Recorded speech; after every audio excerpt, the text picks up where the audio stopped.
Testing. 1, 2. Can you hear me? Hello. Hi, Dwarf. Hi, Jackie. Hi, Neon. Hello, hello. Yeah. We're gonna be reading some more Leviathan before our regularly scheduled streams. I don't know if we'll finish this today, or if it'll be cut up into 2 parts. There are 5 more chapters, so we might finish this today. I guess it depends on the length. Depends on the length of the chapters, but neat. Let me exit out of that. Put on the Project Moon music.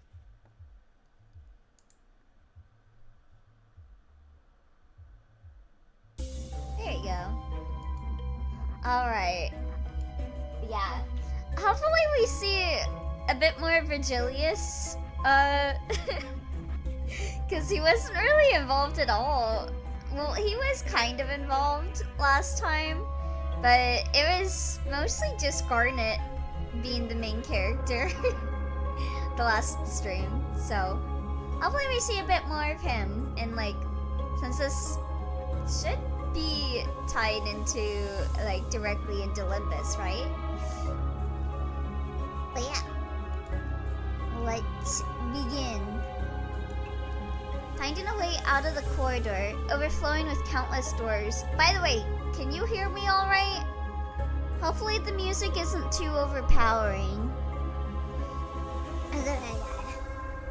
Finding a way out of the corridor, overflowing with countless doors, was quite the arduous task. Here it is. Walking out of the door, which opened soundlessly, I faced a nondescript hallway again. I wondered if Garnet had successfully found the laboratory and joined with the others. Okay, so I think this is Virgilius, right? It probably was easy since he was always brilliant at locating things. And also, Mikako and Nansu were carrying out the operation without any problems until just before entering the corridor. So, if things went as expected, they should have secured the desired technologies by now, or even rescued the children, which Garnet had been hoping for so badly. Oh, lower BGM a smidge, please? Okay. Okay. The music right now is atmospheric, so just let me know whenever the music picks up again, how it sounds. However, for some time, a mysterious shadow had been hovering over my back. An insight that cannot be accurately explained, or a sixth sense. It would be no exaggeration to say this precognition had been the leading actor that guides me through my life as a fixer. The shadow that hung over me since I saw Lapis's image seemed to have become even heavier. Not even close? Wait, what do you mean? At the office, I determined that the shadow was probably Garnet's prognostication. Oh, did I say precognition? It would be no exaggeration to say this prognostication has been the leading actor that guides me through my life as a fixer. Hello, Leviathan heads. Oh, hey, Lucian! Hello. And we're getting close to the end of Leviathan. How you doing, Lucian? The shadow that hung over me since I saw Lapis's image seemed to have become even heavier. At the office, I determined that the shadow was probably Garnet's. Oh, you're speedrunning mirror dungeons trying to get all the achievements? Yeah, my Limbus got like a little... I got like a bit of a glitch with Limbus earlier when that update came out. It wasn't tracking like any of my ego gifts, and it wasn't even tracking my MD for my battle pass rewards, but it seems to have fixed itself.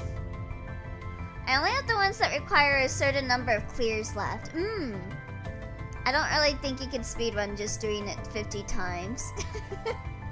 Yeah, hi there, 4. Well, not that one, yeah. But at least the 15 hard MDs. Yeah, that one requires lots of time. Only 6 left to go. Jeez. Good luck, Lucian. Ganbare! You can do it. Let's see, where was I at? Oh yeah, here we are. Even if I could not determine with certainty what or whose light had created the shadow, I could at least guess.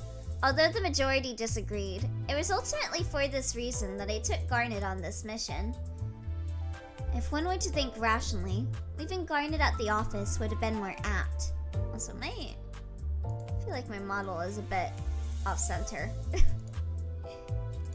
If one were to think rationally, leaving Garnet at the office would have been more apt, wouldn't it? When against the ring, even more so. Garnet's experience is too lacking for him to fight even a lesser opponent head-on. Yeah, if they're as good as Ring saying, you don't want to fuck with them. That said, he's unskilled in hiding his emotions and deceiving his opponents. In fact, the opponent may even seize the opportunity to win by taking advantage of his emotions. Nevertheless, I've never been comfortable ignoring the sensation that wraps itself around me from the nape of my neck. It was as if something was on my shoulder, pointing out that I should go this way, an abominable but irresistible pressure. I call it flow. Feel the flow! As I continued to live as a fixer, the pressure became stronger and clearer. Perhaps my accumulated experience overflows instinctively at times like these. I let Garnet ride on this flow, and now he cruised on the bursting stream. Yeah, maybe down a little bit more? Okay. How about now? Sound alright now? At least until a while ago. That'll do? Okay, cool. Come out. But this unwanted shadow that presses on my shoulders now has become a different flow. It is an unpleasant presence with a bloody taste and smell. I quicken my pace. The identity of the shadow is not far away. I know where it's pointing towards. As expected, there's no use in trying to hide from you. Oh shit! Oh fuck! It's you! Footsteps are heard in the hallway ahead. They aren't the footsteps of either Garnet, Rikako, or Nansu. The owner is much taller than them. The footsteps try to somehow hide their anxiety, but they're not the sounds made by the shoes worn by the ring, a third party of unknown affiliation. However, his voice and bloody smell were very familiar. Too bad they never brought back this concept of flow to Limbus company. Oh, just you wait. It'll be a new mechanic. We haven't got into the color fixers yet. Yeah, hi, Goobo. Yeah, Goobo. Yeah, hi, Goobo. We've seen each other 3 times. We must be old acquaintances, no? Seems we have quite a connection. I believe he was Goobo from Encore. This was the person I saw at the gallery and at the auction house. Yeah, how's your husband Yi Song doing? Is he the new Flo? Oh my god, it's Glurpo. Glurpo Slurpo! I need to investigate the sensation of mine more to see how it led me this way. Did you get your daily feet pics from Yi Song, Goobo? Flo, what's that? It's like the well, the flow of the water, probably. How's your chained up basement twink? Yeah. I have never seen that before. I need to investigate the sensation of mine more to see how it led me this way. Your coat is covered in blood, no? Oh wait, is this the vocal version? Yep, nope, sorry Millie. No vocals today. You're correct. In order to come here, You really should start this playlist like halfway up so we hear something new. Here, I can... We were on like Canto 4. Yeah, I can go forward a bit.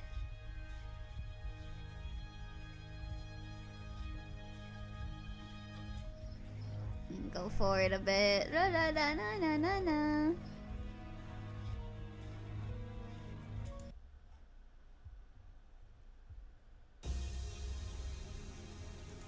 There you go. That fucking river I hate. This sounds a bit louder. Is it still okay? Let's see. You killed them all. The auctioneer, the people in the hallway. It's fine? Okay, good. Oh, VCam. Hey, Billy. Well, time for me to hang around. Goobo raised his eyebrows lightly and smiled impishly. I thought I'd lower your guard by pretending to be injured, but it seems that didn't work. I had a feeling some people were accompanying you. His smiling mouth was slanted, thin, and long. Well, in a battle, there are always losses. I was just lucky that I didn't suffer any. Blech. It doesn't really look like it. His gloves are clean without a trace of battle, and his coat is stained with blood that does not appear to be torn or ripped in any way. He must be standing here in exchange for the lives of those who accompanied him. They fought while he hid himself. Coward! There's no other way to get in here. I didn't want to break any of the rules of the auction, but you put me in a very tight spot. He spoke in a very resentful tone. He seems to be referring to the last art piece, if you can call it that, for which we won the bidding and received Junsoon's invitation. Just before that, he had offered 10 billion on for it, as if it were nothing. No one at the auction house was surprised to hear that amount, but perhaps he was planning to forge a connection with Junsoon through that huge deal. In addition, one can conclude that there was a fairly pressing reason for him to make a breakthrough with Junsoon, seeing as he was offering such a sum of money. I don't want to blame you. Don't misunderstand. The fact that he didn't raise an eyebrow, despite raising the sum of money great enough to upset all those who'd enjoy an upper-class lifestyle. The fact that he could smile unconcerningly, despite having killed all the 20-plus people in the auction house. The emotional turmoil of fighting against the ring, including some docents, couldn't have been small at all. Even so, he's able to keep his composed expression and even joke about it. Oh, is this the vocals? Sorry, Millie. Sorry. He's a person willing to pay any price for the sake of his goal. He's constantly calculating ways to reach it, even if it means deferring the consequent emotions and conduct. So, this is how this flow goes, huh? Why is he so obsessed with talking about the flow all of a sudden? I suppose you showed yourself because you want something. Tell me what your original goal was. It would be wise to tell the truth. His glasses momentarily glint in the light. His expression shows I finally got through to him. He's just a heavy flow kind of guy. Damn, bitch, go get some pads. That time of month, Virgilius? Go get some pads. Wait, what happened here? Okay, there we go. Do you think I would have a reason to lie? The bloodstains hardened on his glasses made it appear as if their blood-red color is dwelling in his eyes. Go away, Millie. Your songs are too good. Yeah, we can't be experiencing too much peak at the same time. Sorry, Millie. They've stolen a valuable asset, and we just came to look for it, to ask for it back. He seemed nonchalant, as if he'd come to retrieve a tool he loaned. But I also sense a smoldering heat deep within. It doesn't seem to be a material asset. The image of the laboratory from the videotape flashed through my mind. What is that asset? I guess there's no good reason to dare hide from the red gaze. It's a researcher called Asiya.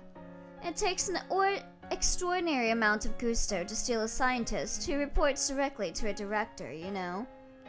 Oh, really? It didn't seem like he was lying.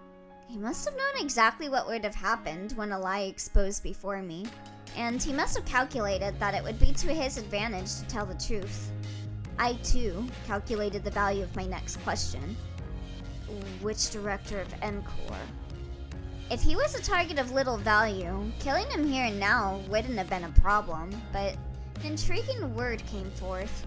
The board of directors of Encore. Various personalities came to mind, but I'm not sure they strut around this much. Oh shit. Director Herman, perhaps. I'm surprised. Seems I shouldn't open my mouth so carelessly. It's the Gilf. I guess she's MILF because she's Greggy's mom. She's not that old yet. If the ring are those who believe only in what they see, then Encore is a company obsessed with being seen. Is it any wonder that their pursuits overlap with those of the ring?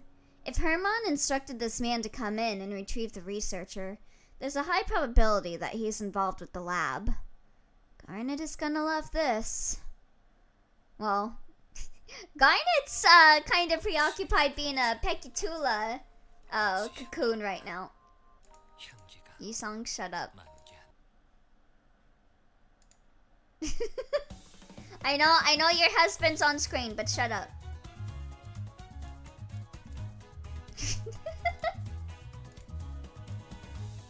Okay, here we go.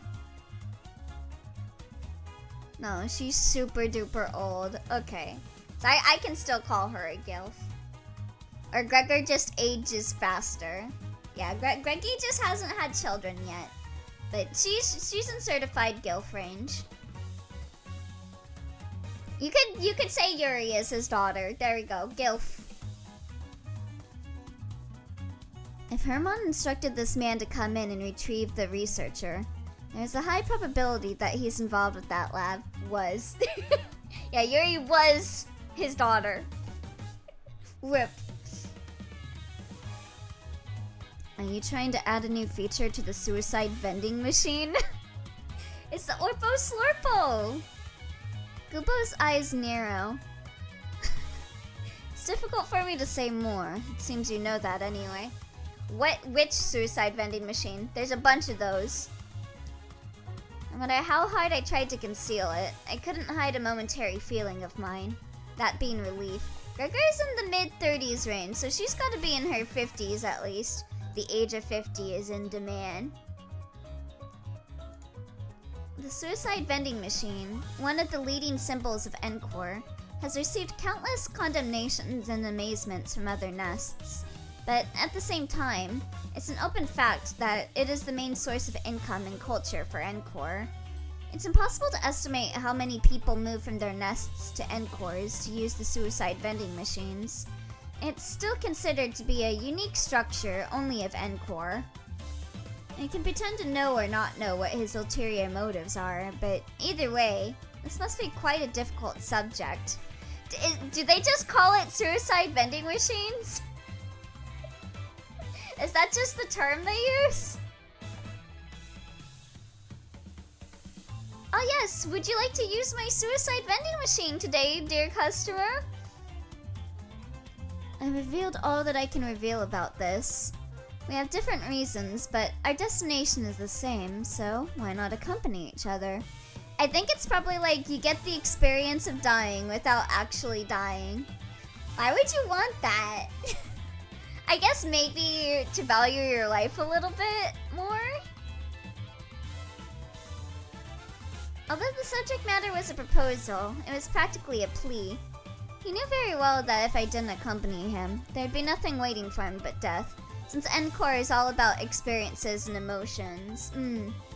Makes sense. Yeah, I gotta go use the suicide vending machine, so I can know what it feels like to get beheaded. Wait, an experience. I don't know. If that was real, I might be interested in it. Does that sound wrong? Canned Encore experience, old family recipe for steamed ham. Yes. I don't know, you ever just get curious about how to die like a certain way and you're like, I don't want to die, but I'm kind of curious. This might enhance my writing. Yeah, maybe you get a feeling of release and finality. Yeah, it helped me for my creative writing. And then when you come out, you can be a new person. You can like pretend that your old self died, in a way, by like experiencing death, I guess. Although the subject matter was a proposal. Oh yeah, I already read that. You are thinking about how to use me, aren't you? He read my expression and promptly spoke up. This man is skilled and savvy thinking. Oh my god, just like style savvy. I don't know why I was thinking of fucking style savvy. Every time I just see savvy, I'm like, oh my god, fashion forward. That's how Encore gets you. He reads the situation and reacts swiftly based on the pieces he has on the table. So they must get a lot of artistic people visiting Encore. A lot of writers and artists. Therefore, I decided to wait a little longer until he shows me the last move he has. Your death is a product. Damn. In that case, let me make another offer. I nodded, allowing him to continue. Isn't the purpose of your coming here, after all, also due to this glass technology being developed by the Ring? Because it seems that rumors are already circulating that new singularity will be observed by the Ring.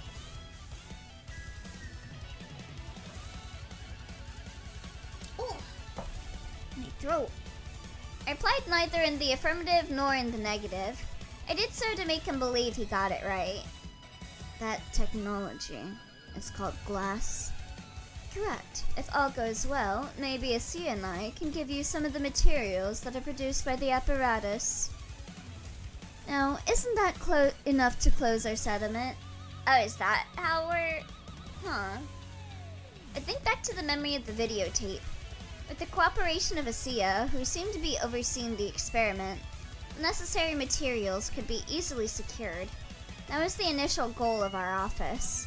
In addition, we would even account for the safe removal of the children from the experimental equipment. That'll make ends meet. Oh hey, they get to take them out? Nice. Alright, shall I accompany you? Very good. I can assure you of the material's value. Oh hey, there's Garcon! Wah. Whoop whoop. Welcome, welcome. At work, gonna lurk. Alright, see you later. Just give me everything, and then destroy all that is left. Make it seem as if nothing ever existed there in the first place.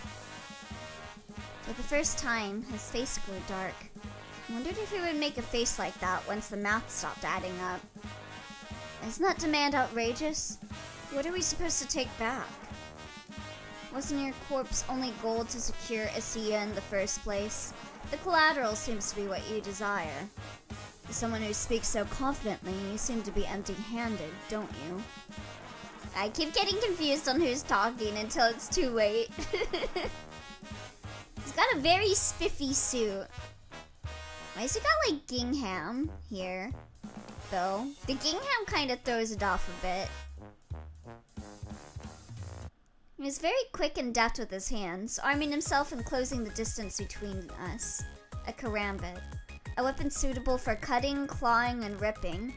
Furthermore, if you put your finger in the loop on the end of the handle and grip it, you can prevent yourself from mistakenly letting go of the weapon. Quite possibly the worst decision of this entire franchise. However, that would only happen if you can reach the enemy. It's his style. He likes to be fancy. Okay, you know, Gingham can work. Gingham can work. That is true. Herman forced him to take it off, though. Damn. Do you think he just, like, wears, like, a ton of gingham? He just, like, wears one of those, like, pajamas that are just gingham to sleep?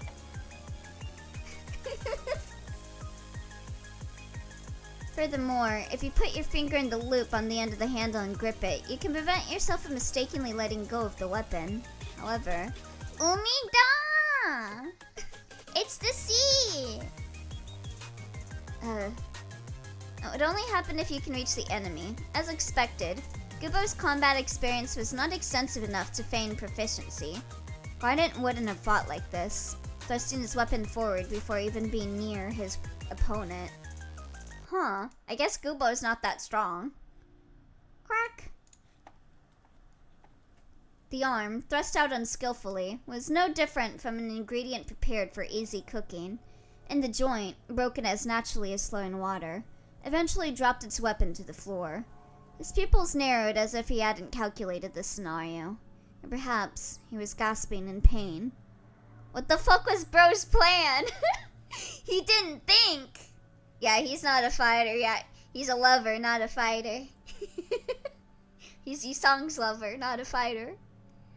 Gah! So too did his throat, as the space for breathing narrowed and became obstructed. It seems you might have been slightly mistaken in your calculations. I don't know why it looks so funny how Virgil's like red eyes peek out from his hair in some CGs like this. Damn, absolutely roasted, toasted. I told Gubo as he looked back at me, his neck strangled by my right hand dangling in midair. The value of your suggestion is worth this much. I squeezed his throat a little tighter until it blocked the grunts he was barely able to spit out. Man's always aura farming. He can't help it. Only enough for me to not put any more force. After a moment, I relax my hand and he falls to the floor, coughing violently. Your reckoning is cruel to the point of being tight-fisted, isn't it? It's a privilege of being a color. Only joking. Now then, you don't even know where the location of the laboratory is. I'm quite sure the price of my guidance will be substantial. Gubo, who was stroking his neck and straightening his wrinkled collar, stared at me. Look, fighting a colored fixer is necessary to gain aura. Yeah, maybe he'll gain a color later on from this experience. You already knew? Yeah, so just follow me quickly. It would only be polite for those defeated in calculations to surrender. I'll do as you please. Yeah, watch him stab him in the back later, though. Don't trust Gubo. Only mine Gubo's footsteps echo in the corridor. There's no sign of anyone. Gubo tried to talk to me, perhaps not liking the atmosphere. Incidentally, did you let your colleague go to the lab first? That being the kid whose eyes went like saucers when I stated my amount? Yeah, had to be together with my office's family. Unfortunately. Family, huh? That sounds good. It's also a word that doesn't fit you terribly well. Oh wait. It's also a word that doesn't fit you terribly well. Bleh. Can't read. Project Moon fan. Disease. I was bothered by the fact that he was acting like a know-it-all. Even though he had only just met, but I couldn't deny it. Family was not a word I typically used. Garnet or yen, and occasionally Denver, would use it in passing. Rikako said it was strange and showed some signs of displeasure, but soon got used to it. And Nansu would laugh quietly as usual. Yeah, Nansu, you bastard. You traitor. Sitting around the table and eating together every day. Isn't that what family is all about? I recall Garnet murmuring to a disapproving Rikako as he puffed up. Things that I had casually passed by at the time began to sting and cling to me like a prick in my throat. Yeah, I don't think your family's that good, bro. Sometimes I suddenly remember things like this when I'm alone amidst the silence. Maybe I haven't yet been able to expel my emotions. Oh, I see we've arrived. Why is it all pink? Is Barbie in here? The pink fashionista, the greatest color fixer of all, Barbie.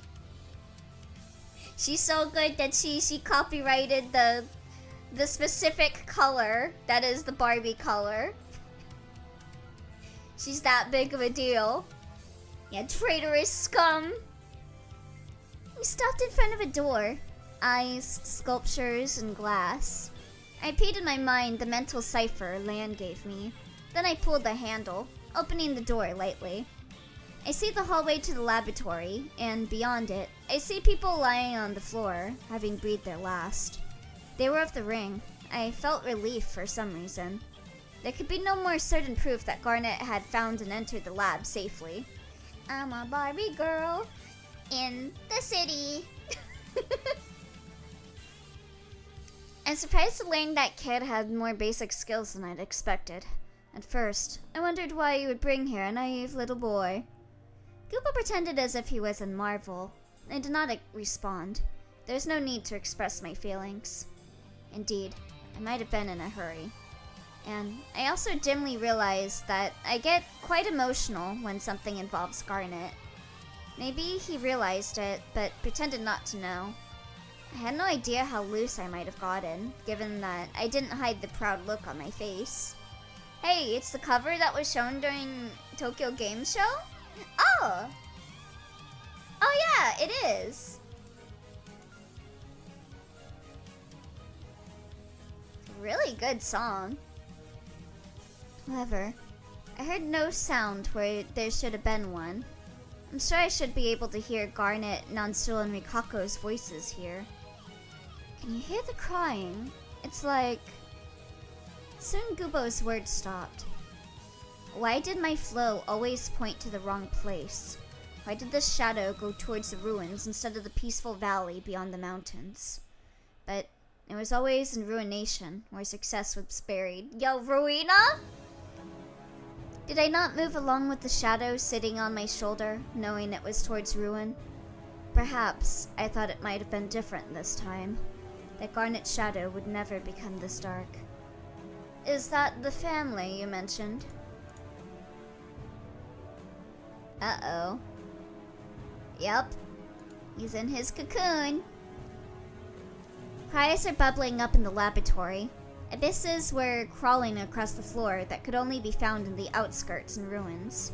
It'd be better to give up mentioning them any further. And in the center of it all, there was a red jewel shining alone. Where have I seen this color before? The color that covers the sky when the sun sets over the mountains in the west. No. The color of a bruise on a shredded chest. No. It's the color of a fruit that ripened and ripened until it finally burst open. There lay Garnet. I knew it without gazing at it, without my red gaze, without peering into it. That Garnet was in that gemstone of a color exceedingly similar to that of my name. I wonder if the unfathomable gravity pressing down on you was too much for you to handle. The faces of the children waiting for their presents at the orphanage suddenly came to mind. At some point, my flow stagnated. There was definitely a slow flow caught in my gaze. If I had let that flow carry me along, I'm sure I could have turned the city itself upside down. God, this chapter is obsessed with talking about flow. It's just like how in Distortion Detective they keep being like, I took in a breath of insert color here. I inhale a pale breath. It's like he's having a roll-in moment. It's like his thing. He sounds like a Yu-Gi-Oh character. Feel the flow. I'm sure I could have turned the city itself upside down if I had let that flow carry me along. I read that wrong, but whatever. I deliberately ignored that flow. Instead, I tried to accompany the dim flow that hung onto my shoulders and back. This shouldn't be a surprise. He talked about it in Kanto 6. Didn't talk about it this much. Because that flow is my flow, I would have been able to control it. Because that slow but brightly colored flow and I were so different in nature. Perhaps when I led that shadow towards the bright, it would be filled with light. That's what I thought. However, shadows are only black, and they can never shine white by any means. After all, shadows are created by blocking out light. This guy's never played Okage Shadow King. Thus, this time too, I arrived at a ruin, a corner of hell, and for the first time, I realized that the shadow on my back was pointing in the direction of a sluggish flow, that if I went any further in the direction of this flow, I would never be able to return. I could stop. This is not a job of saving the children for Garnet's sake. I can't choose a flow any longer. I can see only myself getting swept away in them. Because of this life I've grown so accustomed to. Because I cannot ever break. I just can't. I can only watch the wailing reflected in front of me. Amidst the wailing, I can sometimes see it crumbling. My family struggle. Thanks, Snakeskin FS, for the translation.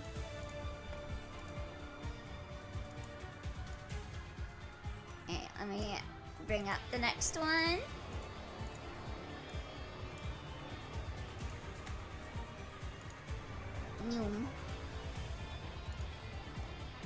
Book 17, Crying Voices.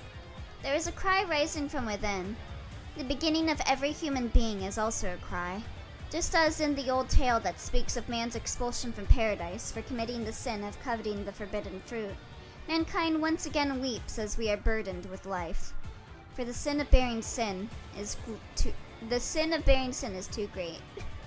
I gaze at the red jewel, perhaps it's a red egg, standing before me. I thought of calling his name, but I immediately gave up, because I found my Gladius standing on the floor. Next! Garnet never handled anything recklessly. Are you sure about that?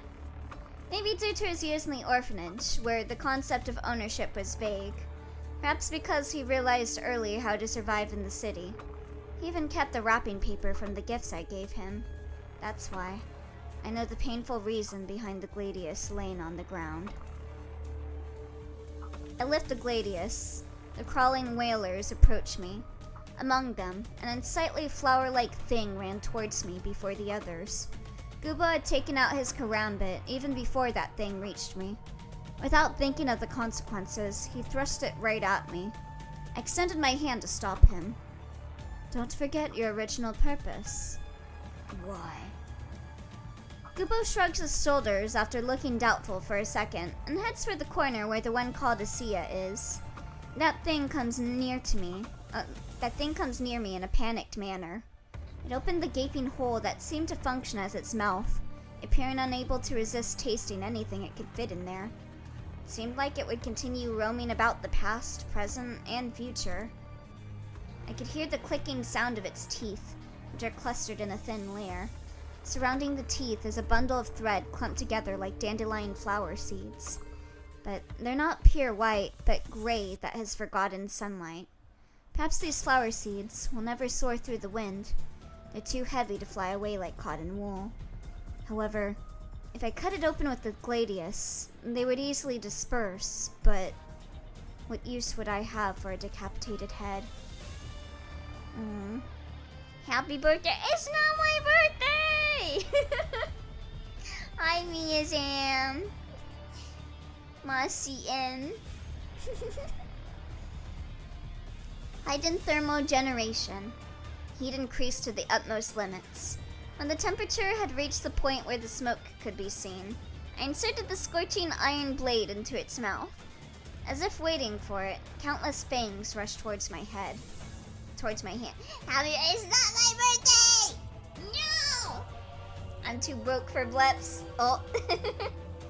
Oh, listen to that wail.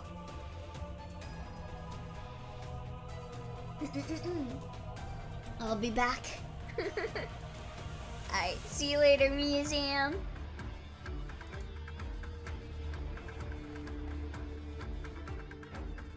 Damn. That poor Pekatula. You're finally— I am not! I am more than 12. I am like more than double that. Oi.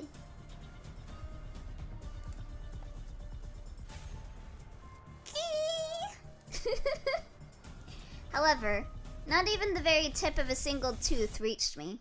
A strange moaning sounded simultaneously to the searing of the heat, and a terrible burning smell spread. The red-hot Gladius appeared to have sealed the mouth of this greedy one. Yet the eyes of the thing still looked directly at me, and its mouth, which refused to close, constantly prodded at me. This thing doesn't know how to give up. It has no patience. It's filled only with the desire to chew and swallow. Yeah, no jokes about me being a minor. I don't like that. 'Cause Most of my life is filled with jokes about me being a minor. I don't like it. As I pull out my gladius, a bloody sensation fills my head. My vision is disturbed by the cries and memories of the past rush. Wait, what? Can't read this. My vision is disturbed by the cries and memories of the past rushed between the cracks. This feels formatted weirdly, but okay. I can't wait for frog noises to be included in Kanto 8 OST. Also, you watched the new trailer with the Dawn ID? The music that plays during it sounds really good. I'm looking forward to what Honglu's Kanto's music is gonna be. One less insatiably after riches, nothing will ever suffice. Denver was the first among us to realize that fact. After many nights of extreme hunger to the point of fainting, Denver had become a voracious whirlwind. Oh. Alright. Time to stab you! Oh. Perfect music timing. I hope you're weak to slash damage. Chin, chin, chin, chin, chin, chin. God, this song is so good. Speaking of, I was cleaning my room yesterday and I found one of my knives while I was cleaning up. It kind of looks like a, oh god, what do you call that kind of blade? It's like a curved blade, kind of like a sickle, but like as a knife. I had one of those. And I found it and I was like, oh my god, that's where that went. Oh no, he's being boosted by Ricardo. Yeah, I got some new tattoos. You want to see them? So yeah, now I have a nice little knife near my bedstand so that I can stab any intruders. It's pink cat stickers. Damn, too bad I'm not on the model that actually has the pink cat stickers. Hold on. Do I still have that?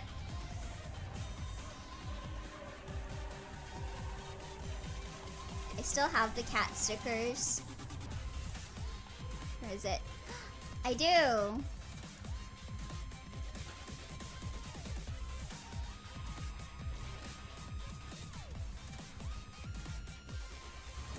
Yeah, look at my sick new tattoo. I got the pink cat stickers. Karambit? Is it a karambit?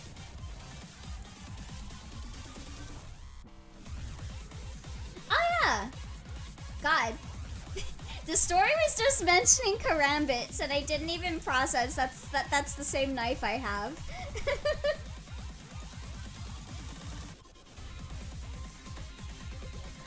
Let me see, where was I at? Driven only by desire, she leaped forward, unconcerned if it caused all the roads she traversed to crumble. Such feelings of self-pity had pushed her to the garbage dump, along with the chicken bone fragments that had one day been her meals. Bongi! I'm not so different. No, perhaps I was even more miserable. For the sake of the children in the orphanage, to protect the office, to endure on my own, I repeated numerous excuses as my reasons and turning points, but I, and her too, simply wanted to catch something and eat it whole to make us feel alive. We were all hungry. We were too busy forcibly trying to satisfy our desires, sinking our teeth into somebody's flesh, consuming it without being able to digest it properly. Damn, you're the biggest Goobo fan. I like Goobo so much that I have a karambit. I'm no different than I was then. I peeled off a piece of flesh entangled in the gladius. The red gaze. You don't seem to know, don't you? You don't seem to know, don't you? Is kind of a weird way of saying that. It's kind of gives like a sense that it is contradicting. A contradiction. Feels weird. I looked towards the voice I heard and see Jim soon gasping, barely able to stand. Wounds could be seen all over his body. Was he pressured into a struggle during his fight with Garnet, or did the crawling whalers stubbornly cling to him? These last few chapters, I believe, are fan translation. Yeah, they are. This thing's true identity. Shall I tell you what it is? I silently approached him soon. It was all too obvious that he was anticipating me. His eyes watched to see if I would fall to my knees in anguish in the face of despair. Last few are machine translation. They better not be. Well, this is a fan translation, yeah. So I can give him a pass. However, another whaler tried to close the gap. I twist the handle and make the blade burn hot red. It has several feet attached to it. Bare feet. Damn. 3 feet? They're completely swollen as if it had wandered from place to place. What chapter is this? This is chapter 17. On its feet, an unusual piece of cloth clings to them. It's a fabric with a jumble of blue and black patterns. I had seen that before. I had seen a child in the orphanage wearing it to hide a large scar on her ankle caused by broken glass. Belonged to a certain child from the orphanage. Oh, 19 and 20? Our machine translation? Oh, jeez. Not looking forward to that. It's gonna read like I'm playing reverse 1999 probably then. With displeasure, I'm reminded of that day. There was one day that children always waited for with bated breath. On that day, they were lavished with gifts and blessings simply because they were children. On the day before it, the children were unable to sleep properly. Christmas? I always wondered if the weight of that anticipation was tacked onto me. The weight of the massive packages I held with both hands never felt particularly bad. Garnet later told me that the reason the kids waited so impatiently was not to receive their presents, but to see me become particularly generous with my laughter on that one day. And I realized why their faces would become so bright as they looked into my eyes, to the point of forgetting to put on their shoes. I couldn't help but truly smile. I think that translation got revived recently-ish, hopefully. And still, I skimmed it a bit, it reads fine. Okay. Maybe they actually made a human look it over. I wondered if this was the place where those feet, determined to reach the end of the line, finally stopped. The feet ran into my body with all of their strength, and concerned if its flesh would be slashed here and there due to the impact of its trunk, would be inflamed. Its sole perfect eyes stared at me. It purports as such, yeah? Okay, cool. I still kinda hate machine translations, but it's fine. It doesn't resemble the look of that day, except it does, but I don't want to say it does. It must not be tainted by this new flow. I avoid its gaze and slit its many ankles. Yeah! The blood loss, stopped by the cauterization, doesn't lead to its death. Instead, it slumps down and cowers, yet it never stops crawling, so it can reach me. Its cries echo throughout the room, and the lumps of flesh writhe senselessly. Virgie. I wonder if he, like, feels like, I don't know. I'm just thinking of, like, Kanto 3 with, like, Sinclair being traumatized by, like, the Christmas stuff. I wanna see Virgie and Sinclair talk more. Hey, we both have trauma related to Christmas. Ain't that crazy, Virgie?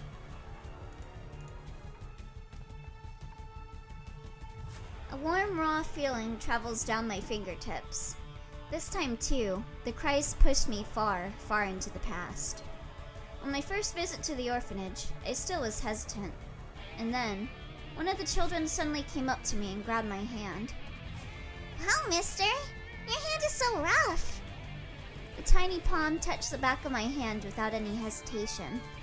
Although it was covered with blisters, the soft warmth that showered my hand was exceedingly warm.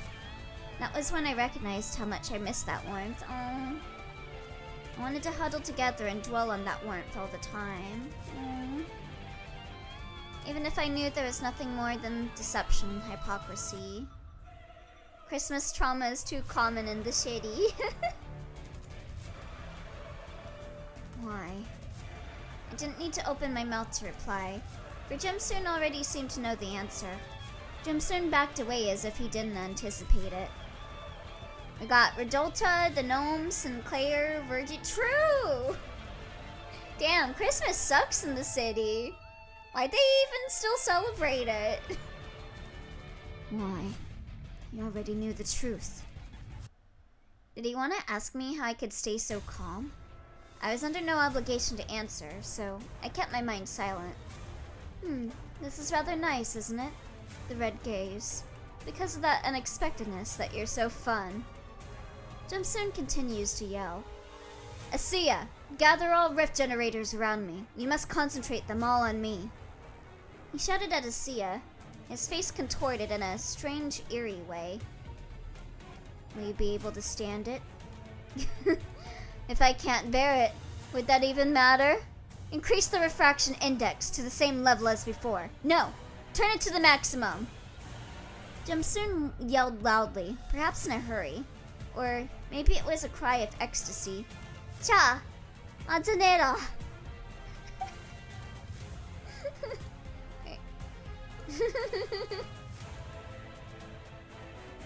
I said that wrong. Whatever.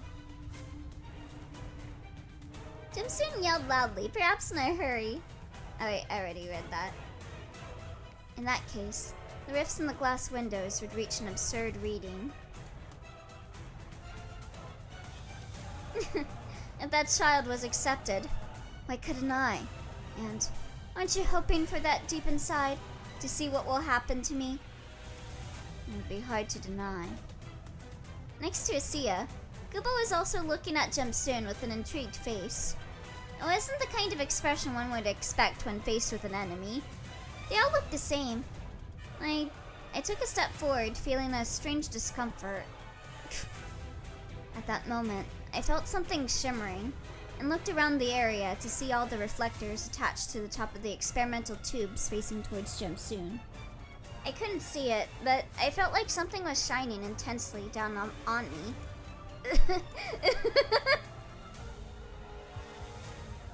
Damn, Jimsoon. Do you need a hand? In that strange light, Jimsoon looked like he was ushering in pure joy and happiness. His expression did not change even as a thick, taut shell, emerging from who knows where, enveloped him.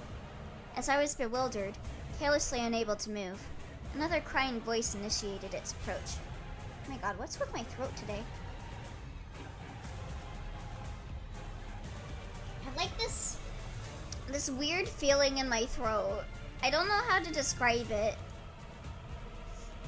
but it feels cold. Like I've got like a lump in it. The water in its transparent torso is making a sloshing sound.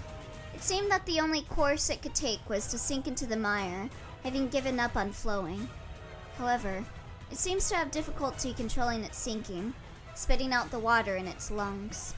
The water comes rushing out to the floor as if sighing. I burned its mouth shut. Now it can't spit out anything anymore. A damp sensation coils around my body. Memories of bygone days. Yo, bygone days. Similar to before, come flooding in, undulating like waves. All that just to become a gloom pecatula. Oh, what is that? I don't know if you guys could hear it. It sounded like a gun. It's not nighttime, so it's not fireworks.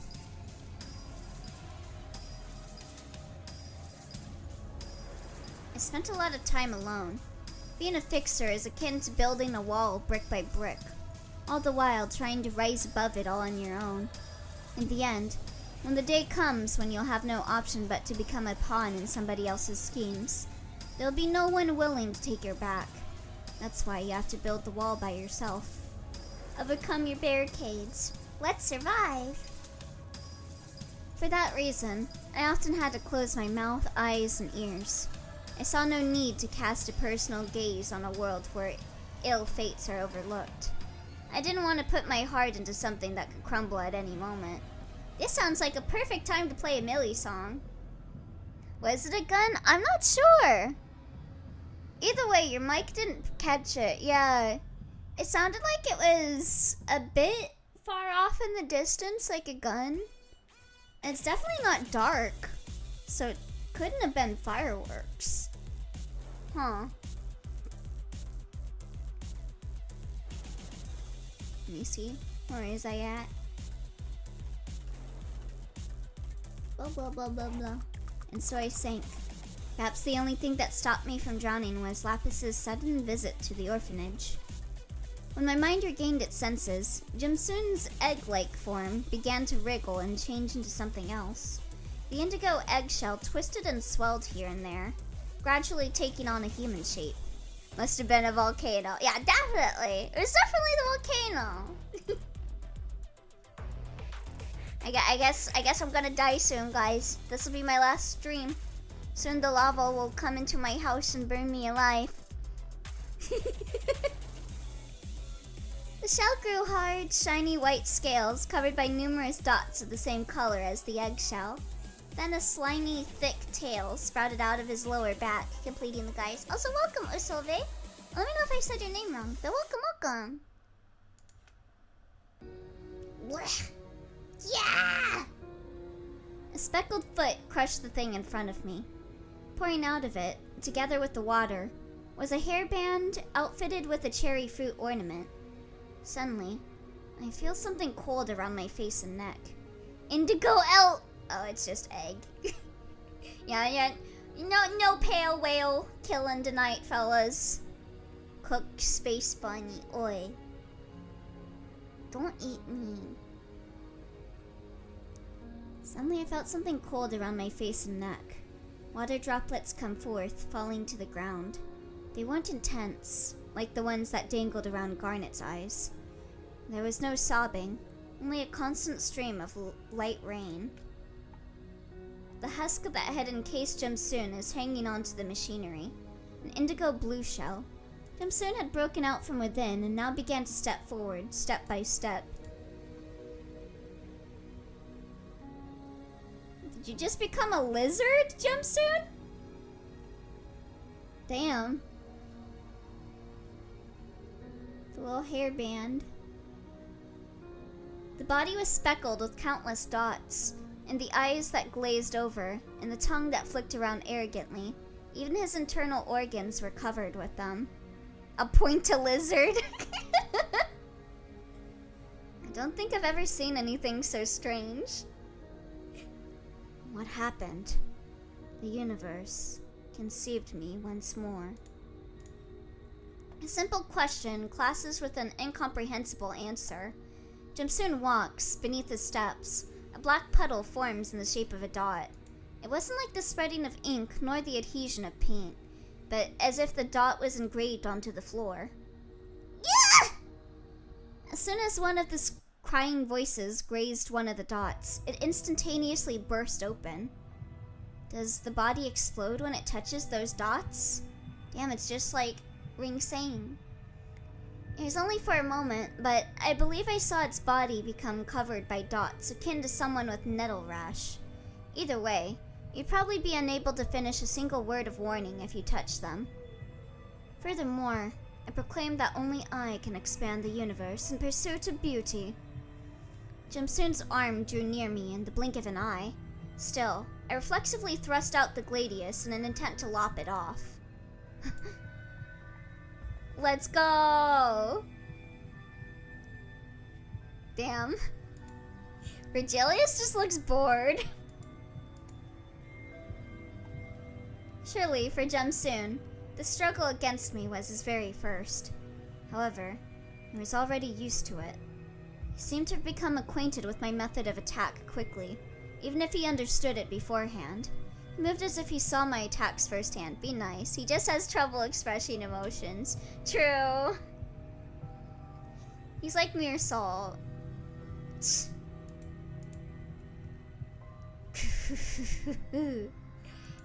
been a few minutes filled with several skirmishes.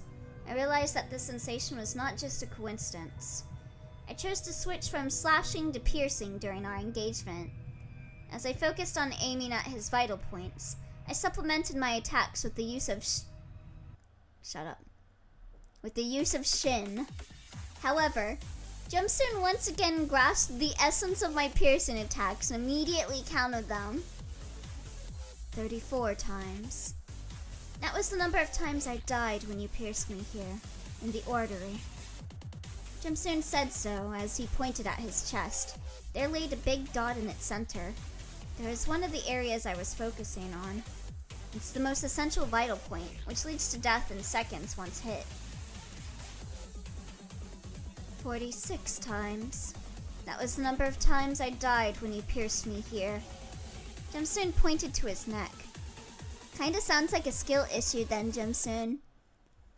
And as soon as I tried to maintain distance between us, you would throw your sword with a ring of light right here.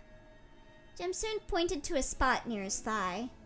He listed to every vital point in the order I preferred to aim at them. If my attack against the heart is blocked, I'll go for the external carotid artery that passes through the throat. And if that is impossible, then I follow with a slash at the large posterior tibial artery in the thigh. If all these attacks are prevented, and I have no choice but to continue close quarters combat, I wait for an opportunity to hit the wrist's radial artery. Of course, I'm sure this is the first time I fought against this person, yet his actions and words. Do you see? All of these moments are displayed throughout my body. The years of several worlds have filled me with experience. Jumsoon spoke in a composed voice as he swung his leg. The unexpected trajectory allowed for his leg to lightly scratch my left arm. Then, the dots on Jumsoon's body spread throughout my body. I had expected an explosion, but... You there. In my field of vision... Oh! It's Lapis! Vroom vroom! Lapis was here. My back was bleeding before I knew it. There was a thin knife stuck in it that Lapis must have stabbed me with just now. That kid always appeared unnoticed when I would deliver the presents with a merry smile and candy in her mouth. Hi, Lapis. Why is the world piss-colored? Silly Lapis stabbing Virgie. At those times, she would always write something ridiculous on a piece of paper and stick it on my back. Oh, did she stick kick me signs on Virgie's back? Now that had become a sharp weapon. Why did you do that? Oh wait, that's Lapis. Why did you do that? Lapis's question pierced through me, deeper than that blade. The question was vague, but I understood its intent. Sounds like a Lapis thing to do. The first fraud Julius hater. She was calling him the Red Wash before anyone else. Damn. Such a hater. The Red Fraud. I was the one who killed those children's parents and sent them to the orphanage. I sensed Lapis's surprise attack. There's no way I couldn't. I could have avoided it or fought against her, but I chose to ignore the tingling pain of the thin blade that had stabbed me. I couldn't ignore that. You gave everyone presents. Sent money every month. Did you get any consolation from that? No. No consolation was to be found. Maybe I was wishing for this day. Instead of staring at the gift in my hands, looking at your expectant eyes for the moment and realizing you had put a piece of paper in my back. I wanted you to stab me in that very same spot, with all the force you could muster. As I pointed at the corpses of your parents with the same blade that took their lives, I wondered if the only way to heal that wound wouldn't be not by whistling and rolling candy around your mouth, as you've always done, but with the edge of a pale, thin blade. Mister. Before I knew it, I was in my office. It had become a hellscape. As if attempting to show that a fierce battle had taken place here, and a single desk or drawer was where they were meant to be. Lan Yen was lying in a strange position. His entire body was covered with dozens of wounds as if he had been slashed to pieces. Garnet lay beside him as well. This was the consequence of my judgment. We should have stayed together no matter what. I could hear Garnet saying, "I want to be part of your strategy." Mr. Yen protected me.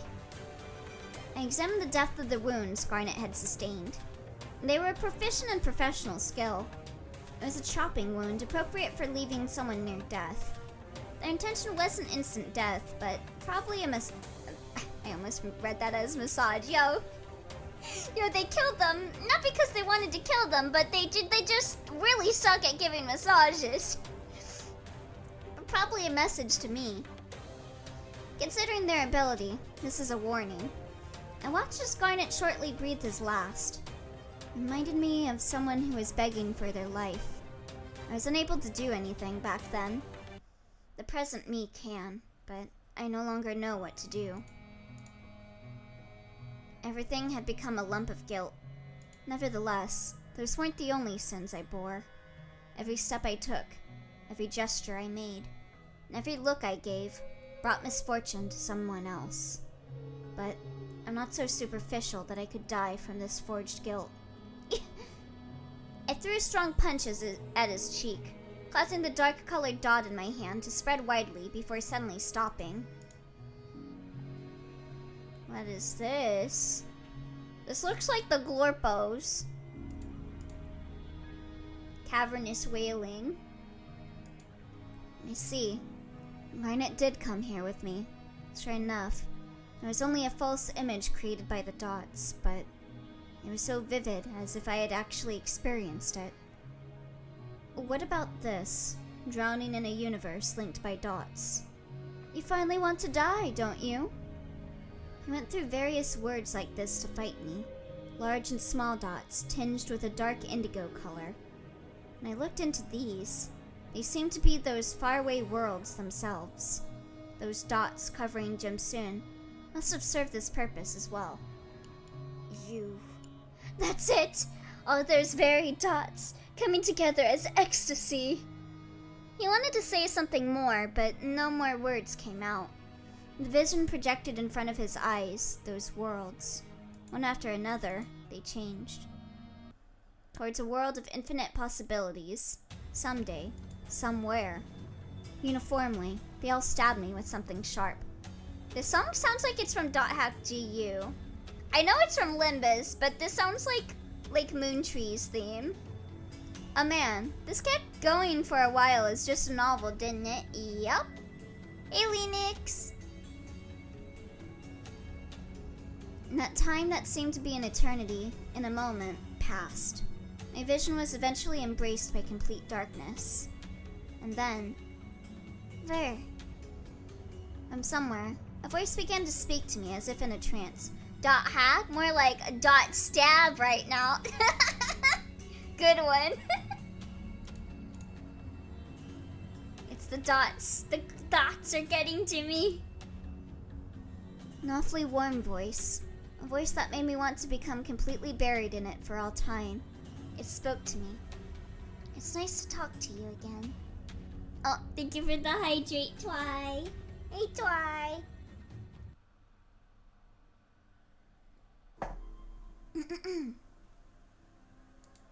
Yeah, I needed that. Alright, next chapter. Let's go.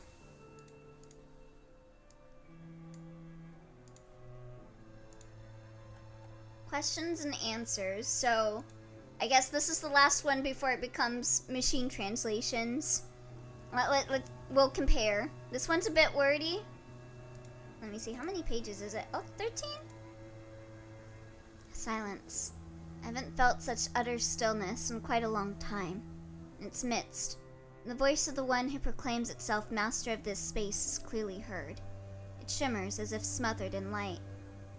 Who are you? Only after I forced those words out did I realize that it was a pointless question. There's no one left in this city who calls me Ver anymore. I suddenly remembered that when I last heard such a moniker, my eyes were not as they are now.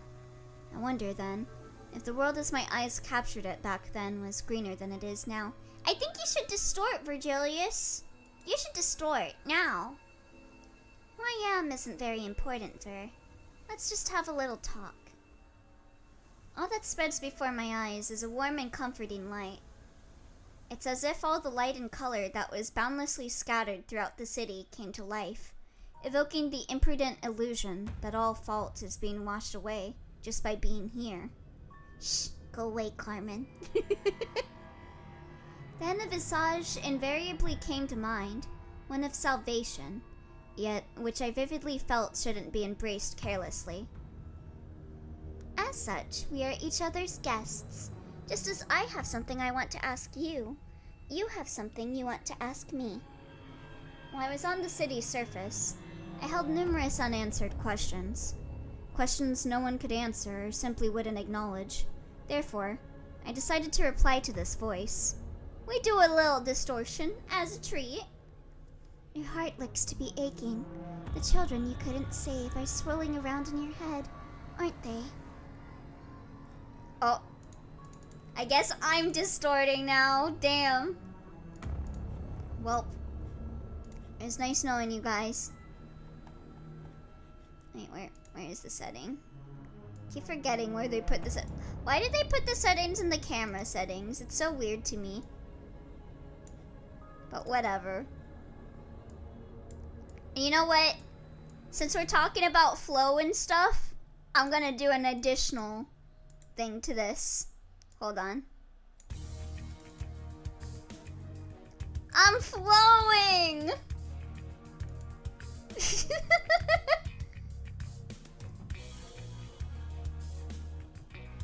Feel the flow. Well, it's like a fish eye's lens and stuff. Damn. Where have you been working out? Oh, you know. I don't work out. These are just inflatables, like that one SpongeBob episode. What the hell? This is advanced distortion. Replying was unnecessary, it seems. They were quite the innocent children. Yeah, I'm sure you could relate to that, can't you?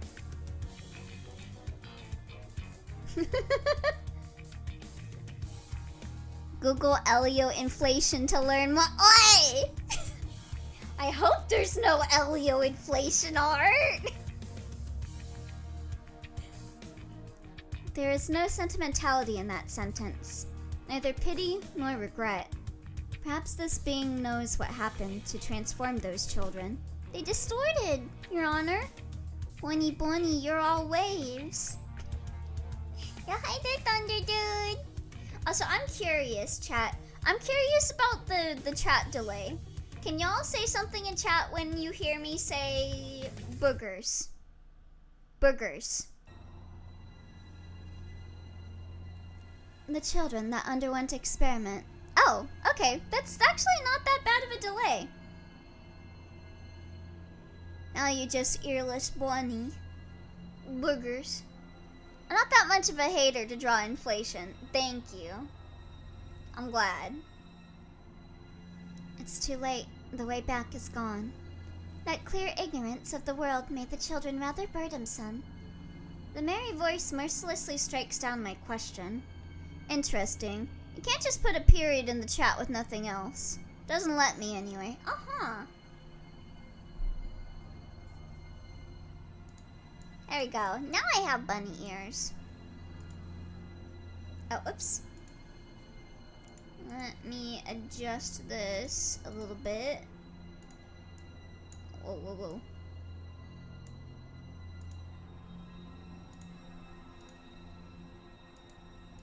Pink line might be hated. Truly the worst fixer. I pink line Sama. Oh, sorry, Millie. Sorry, Millie.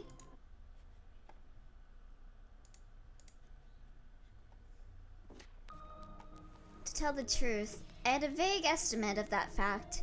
That's not to say that I didn't hope to be wrong. Ah, I think I heard your heart break. My heart made no such sound. However, only after the voice said so did I notice I was quietly cracking apart. But to have become like this, the children didn't deserve this. Then the warm yet unfeeling voice clasped me as if in a hug. But, you know, Ver, everything that's happened so far isn't your fault. Except for you carrying their parents, that was kind of fucked up. He's getting swallowed by the sea. My Virgilius was swallowed by the sea. Fleeting syllables rang out akin to the singing of a song, sounding like a correlation whose sole intent was to absolve me of sin. If I were to listen a little longer, I felt I would surrender myself to this pleasant voice despite my will. No, that isn't something someone can freely measure. As its words revealed themselves one by one, they were always tightly intertwined. By the time I came to my senses, I was grasping a great lump of guilt in my hands, nothing discernible within. So I held a part of the city in me as well. I mean, to be fair, their parents were syndicate members, high-ranking ones responsible for tons of pain and suffering. They were kind of asking for it. Yeah, that's true. It's kind of like if anyone in the city dies, it's kind of like, well, what are you gonna do? It's kind of the line of work in this city, ain't it? Very, consider this. The orphanage's children have turned into something that is no longer themselves. And even the young fixer who wished to help you has entered into a cocoon. The situation may look grave, but compared to everything you've done, it's really just a minor incident. And yet, why does it hurt you more than anything? The voice saw through my facade. It viewed the life I was living, never properly opening up to anyone. It observed all the roads I followed, even from the times when my pupils held no blood. I began to recall all those paths. The people wailing, begging for salvation, some buried before even being able to scream, the collapsing buildings, and all the lives whose blood was shed.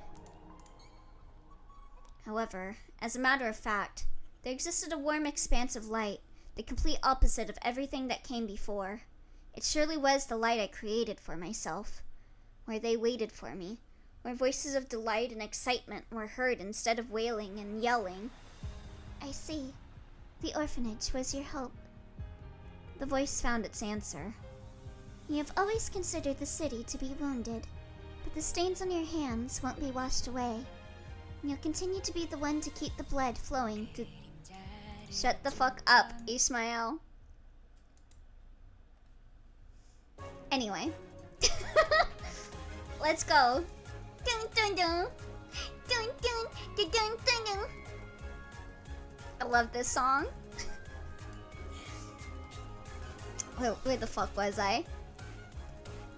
You've always considered the city to be wounded, but the stains on your hands won't be washed away, and you'll continue to be the one to keep the blood flowing through the city from drying out. Super fitting music for a scene about getting shattered to your core. Yeah, this is just what it feels like to distort. Fucking clown music. Okay, I should probably switch the song though, but this is so funny.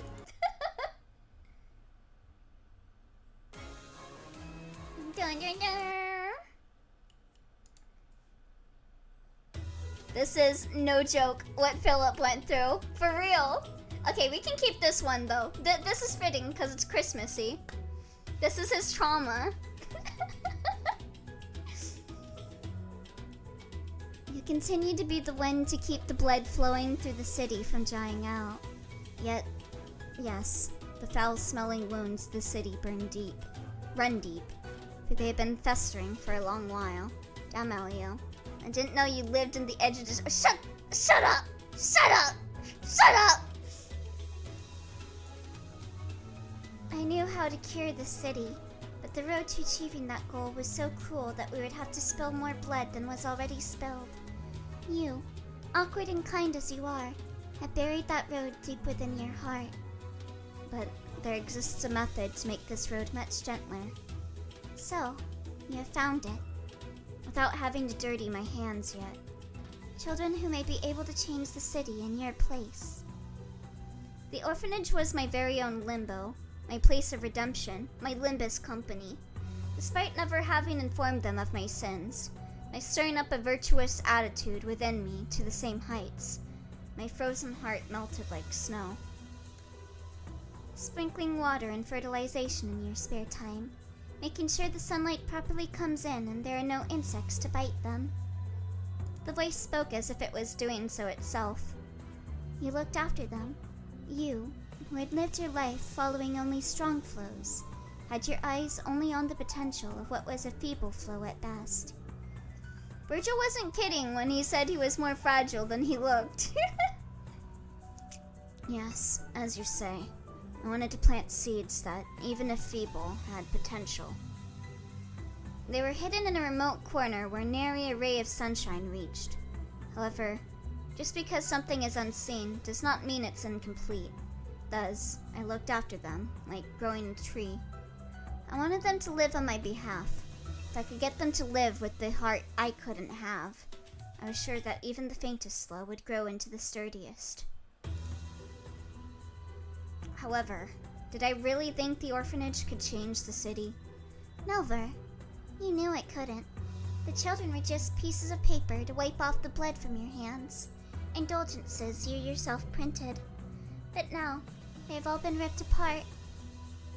Its tone changed to what I believe was meant to be sympathetic, but simultaneously became foreboding as well. Because of that, your countless sins flooded in, and so, your heart was bound to crack. However, thanks to that, we were able to meet and talk like this. Since when did I begin to experience that feeling called guilt? Since when did I lose the place where I could let my head down? No longer do I have the strength to move. Only now do I realize that this life of playing house may have been my final struggle to protect my soul, to stop the guilt from consuming me. Because I knew that the place I'm bound for will be too much for me. But let me tell you something, Ver. This is the place where you can speak your mind freely. So, can you let me hear it all? My heart is cracked, and from that little crack, the voice saw everything. Even the blade that was hidden inside me for so long, yet never stopped sharpening. That blade, buried deep in my heart, was revealed for the first time through the crack, both to me and the voice. We both knew what it was. He's such a sensitive soul. I love this dude. He looks really tough and uncaring, but deep inside he's just a softie. What you really wanted, it wasn't just playing house at the orphanage. All you want is, you did everything for... Oh my god, it's like Alice Mayer. You did everything for love. I'm just gonna insert love. Nope, never mind. That doesn't work. That doesn't work. Indeed, I blank all over again. The shell of the city is quite sturdy. No matter how much blood is shed to push through it, it won't be enough to reach the city's wounds, hidden in the most secluded of places. Without love, it cannot be seen. Sick Alice May reference. I, who tried to pierce into the wounded core of the city, should know this fact best. He's just like Teacher. Sick Umineko ref. Such was your ambition. But as you continue to atone for nothing in your he really is like Teacher! He worked at a fucking orphanage! And the kids at the orphanage got experimented on! And then they fucking distorted! Eyes of a friend who blinks all over again. This really is just Alice Mayer. Such was your ambition, but as you continue to atone for nothing in your visits to the orphanage, it was gradually buried, to the point that not even a trace of it remains. No, even if it became buried, it never lost its luster. The poignant wish could still cut down all blink of blink at a moment's notice. When you really think about it, the key is just the golden bow. However, whenever such thoughts surfaced, I'd merely suppress them back to the recesses of my mind. You gotta stab someone with the key. I guess I need to read the manga, because I don't even have a clue of what "without love it cannot be seen" means. We'll find out eventually, I bet. I think it's like without loving someone and like coming to understand them, the reason for them being fucked up is not revealed to you. That's what I'm taking from that message right now, at least. That's my interpretation. It'll be hammered into your head in episode 5, I assure you. But burying it is just as painful. That wish is too sharp. It leaves injuries that deny your heart the time to heal. Virgilius is teacher. Carmen is Fiona. Fucking Alapis is Alan. And then like he comes out as Chesh Allen, which is a Caron. Let's go, Alice Mayer! The voice recited agony as if it had been heard itself. It must have been so difficult, lonesome, suffocating to have such a lofty dream. But you don't have to hide it anymore, because everyone can create by themselves a world they consider right. A world for myself? What are you talking about? A world only for your eyes to see, exactly that. I'm helping everyone paint their own colors on the city. Everybody's own world, huh? However, each person's color is different. They can never be nicely painted together.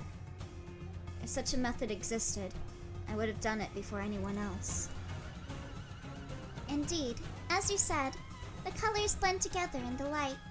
Therefore, one must devote all of themselves to painting and protecting one's color, even if a laborious ordeal comes their way.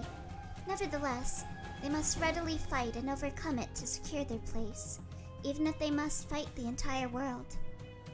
I wanted to break the shell of the city, fight and stand up to everything that interfered with my path, tear it all down and eventually create a new world. What do you mean by ordeal? If there is such a way, if it's just, then I'd like to follow it. For instance, what that child is undergoing, and what those children experienced in this laboratory before their alteration. When you became aware of this unbearable world, you'll burrow into this inside of your egg to separate and establish your blank. I called Garnet, who had become a red jewel. What happens once you enter that egg? You become Princess Tutu. Well, you can break out of the egg, or you can be seized by sin and be eaten into nothing but residues. The voice innocently spoke. No one can know the outcome. You'll have to set blank from within the egg to emerge from it. If you're unable to endure the process, what will burst out will be your sin-eaten remnants. Is that different from distorting? Dimsun is certainly a distortion, as the world calls it, but the children at the laboratory have only become a reflection of their sins. A reflection of sin. The cries of the things that crawled along the floor ring inside my head. However, isn't it strange? Since when did it become like that? I thought distorting referred to the phenomenon of people revealing their colors by transforming into a reflection of their egos. Yeah, it's distorting versus becoming a Pekatula. The distortion phenomenon emerged after the light spread throughout the city. There are aberrant beings that made the city bleed, wounding even those who gather blood. The voice began to speak in an abnormally positive manner. You think so too? But aren't they twisted, broken, perverse figures? Certainly not a normal form to take. Normal. To them, they are normal while the world is the abnormal one. But more importantly, they have come to cherish themselves and see the world through their own eyes. The voice spoke in a dreamlike melody. However, it was dreamlike to such an extent that even their words seemed like a dream. When you tried to distort but you failed. When you're not strong enough to even have a mental breakdown. Yeah, hi there. Is it just Armageddon? Are the two between it like little thingies? Or is it Armageddon me? Welcome, welcome. The voice spoke in a dreamlike melody. However, oh wait, I already read that. Yeah, Carmen L. Oh, just Armageddon. Okay. Yeah, welcome. Ahoy, ahoy. It is to become a self unbound by the eyes and standards of the city. However, the resulting form changes depending on the way it was revealed. Thanks to my junior, who has a different idea than me, joining the light. Let's go, X. X gonna give it to ya. The word junior being insignificantly introduced and disregarded bothered me. It was spoken with a light and calm tone, but I feel as if it was involved in every cause and effect. How do you know all this? Unwelcome premonitions began to gather as one. Are you the person responsible for this phenomenon? Correct. But I'm also a friend that wishes to help you make your color bloom. Must be really important for you to make colors bloom in people. Ver, do you know where you're heading now? I couldn't reply. It had been a long time since I turned my eyes away from my destination, vacantly standing still. It's been a long time since I hid my gaze. My red gaze! I've been curious about that for quite a while. Where's everyone going? It's clear that they're repeatedly trying to go somewhere at least, but what kind of place could cause the emergence of such ambition again and again? As long as time flows, people will try to go anywhere they want to. It's a matter, of course. These are only my thoughts, but I think people are seeking love. Love? The word I'm unaccustomed to bothering me. The word I'm unaccustomed to bother me. I was so right! The Alice Mirror comparison continues to grow. Let's go! He really is teacher. He doesn't know what love is. Love is thought to be the emotion of valuing another above all else, but I think every act done with the thought of loving another is nothing but part of the process of loving oneself. You're trying to spark a debate regarding that? No, you have to listen, the voice said, as if lightly tossing the words, then continued its monologue. Because, in the end, the only person in the world who can completely see and understand who they are is themselves. They cannot truly comprehend or love a person who isn't themselves. As such, loving oneself is the only true final destination. Did she just spoiler me on Umineko? Carmen? Don't fucking give me Umineko spoilers. If what you say is true, are you saying we shouldn't look at anything other than ourselves? Love? An unfamiliar word for one such as I. Motherfucker is fighting distortion and cannot stop aura farming. You asked the same question as my junior. We must struggle, but as human beings, we should use reason, not emotion. Okay, Ayan. Yeah. I could tell he doesn't know what love is, Ayan. He had a boy that was ready and willing at every moment of the day for him. The voice adjusted itself. So he said, we have to fight in the most human way possible, through clothing and tools, while holding the human form in high regard. But not one pollutes the results. You don't need moderation when revealing yourself. After all, if you go through something without properly reaching its conclusion, and keep going in such a roundabout way, your wish will become diluted and be forgotten all over again. I simply disagree. Like, with the present-day people of the city? Ayan's like, no homo. Exactly. Moreover, if the tools made from my heart are broken, wouldn't my heart break in turn? That is to say, we should express our love solely with our own bodies. Your whole body and your heart collide with each other, and you come to love yourself. So, I should masturbate? So I should disregard everything that isn't me? That's right. Have you always been this way? Driving those trying to reawaken down another path? I simply ask others. I simply ask questions others have never given thought to.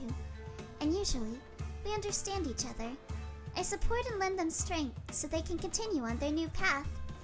Or I make them fuck up and die. A friendly yet ruthless pressure. Don't look at anything but yourself and be buried in self-love. It says it will give me the power to do so. The back of my neck grew warm. Has anyone ever presented such a pleasant solution up to now? In this city, where individuals are insignificant, I'm allowed to look only at me and ignore everyone else? They're so radiant that I wanted to close my eyes, even in their present state. However, as you say, I'm sure I'd be satisfied if I accepted. I'd feel fulfilled and content. It'd be a satisfaction that I've never experienced before. But it'd be nothing more than a momentary pleasure. Even if you tried to paint the world to be brim, like that distortion filled with dots, for immediate gratification, you'd never be able to paint it all with such a method. It'd be a thirst that couldn't either be satisfied. Then, wouldn't distorting only prevent you from looking an inch ahead of yourself? It could be, still, that interpretation is your idea in color, is it not? As for me, I have my own color, and others have their own color as well. I simply inform them of one more path. How cowardly. Doesn't imposing the standards of right and wrong and judging me make you the same as one of the many city dwellers you thought wounded? Oh, it works if you put a space first? Huh. Now, my eyes have been opened. Obviously, there is something to be gained from the conversation with the voice. The blade that once was hidden in my heart was revealed. I rediscovered where it was pointing, and what I needed to confront. Yes, it does work if you don't put a period and nothing else, as I stated. Okay, but isn't the goal to just show a period?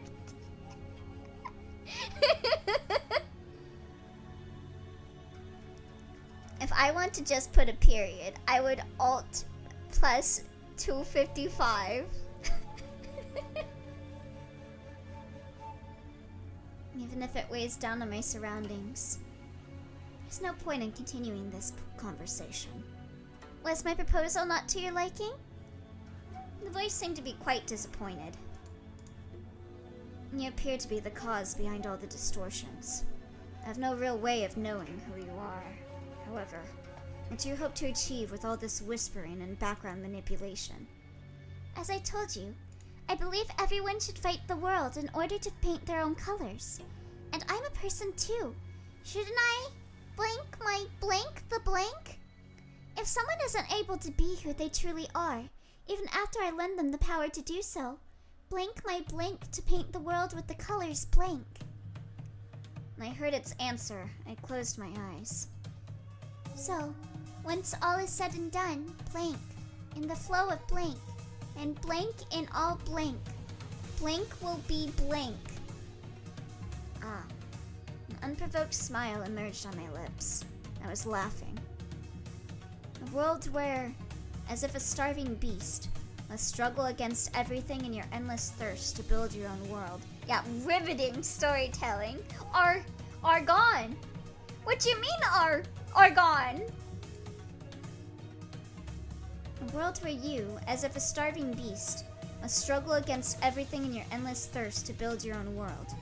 If I went down the path the voice told me, it would surely be pleasurable, but it wouldn't get me to where I want to go. SCPs be like, yeah, SCP entries be like, information withheld, information expunged. Thus, I have only one way to go. To tread with all the pain and thirst I have experienced until now, and will suffer through again in the future, because only I can do it. It seems we're going to take opposite paths. Yes, then go your own way.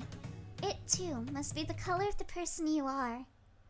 And so, I wear a crown of thorns upon my head, so that I may shoulder everything until my future victory.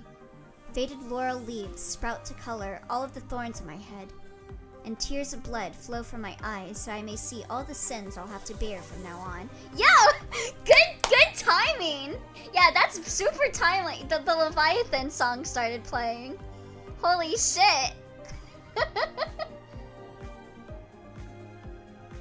And the thorny path I shall travel is a curtain of blood containing my karma, a crimson cloth that covers my whole being. Incredible timing. I'm dragged down into a pit. Within are many cries, everybody's agony surging together. The pit is profound and dark, making it difficult to look ahead. But I'll take hold of it and triumph. The bloodied poet. As I engrave everything into these eyes, hence, I will present to the world the longed-for paradise I promised an old friend. I will fall into a hell of my karma and rest there alone. Let's fucking go! Wahoo! Leviathan! Alright, let me pull up the next one.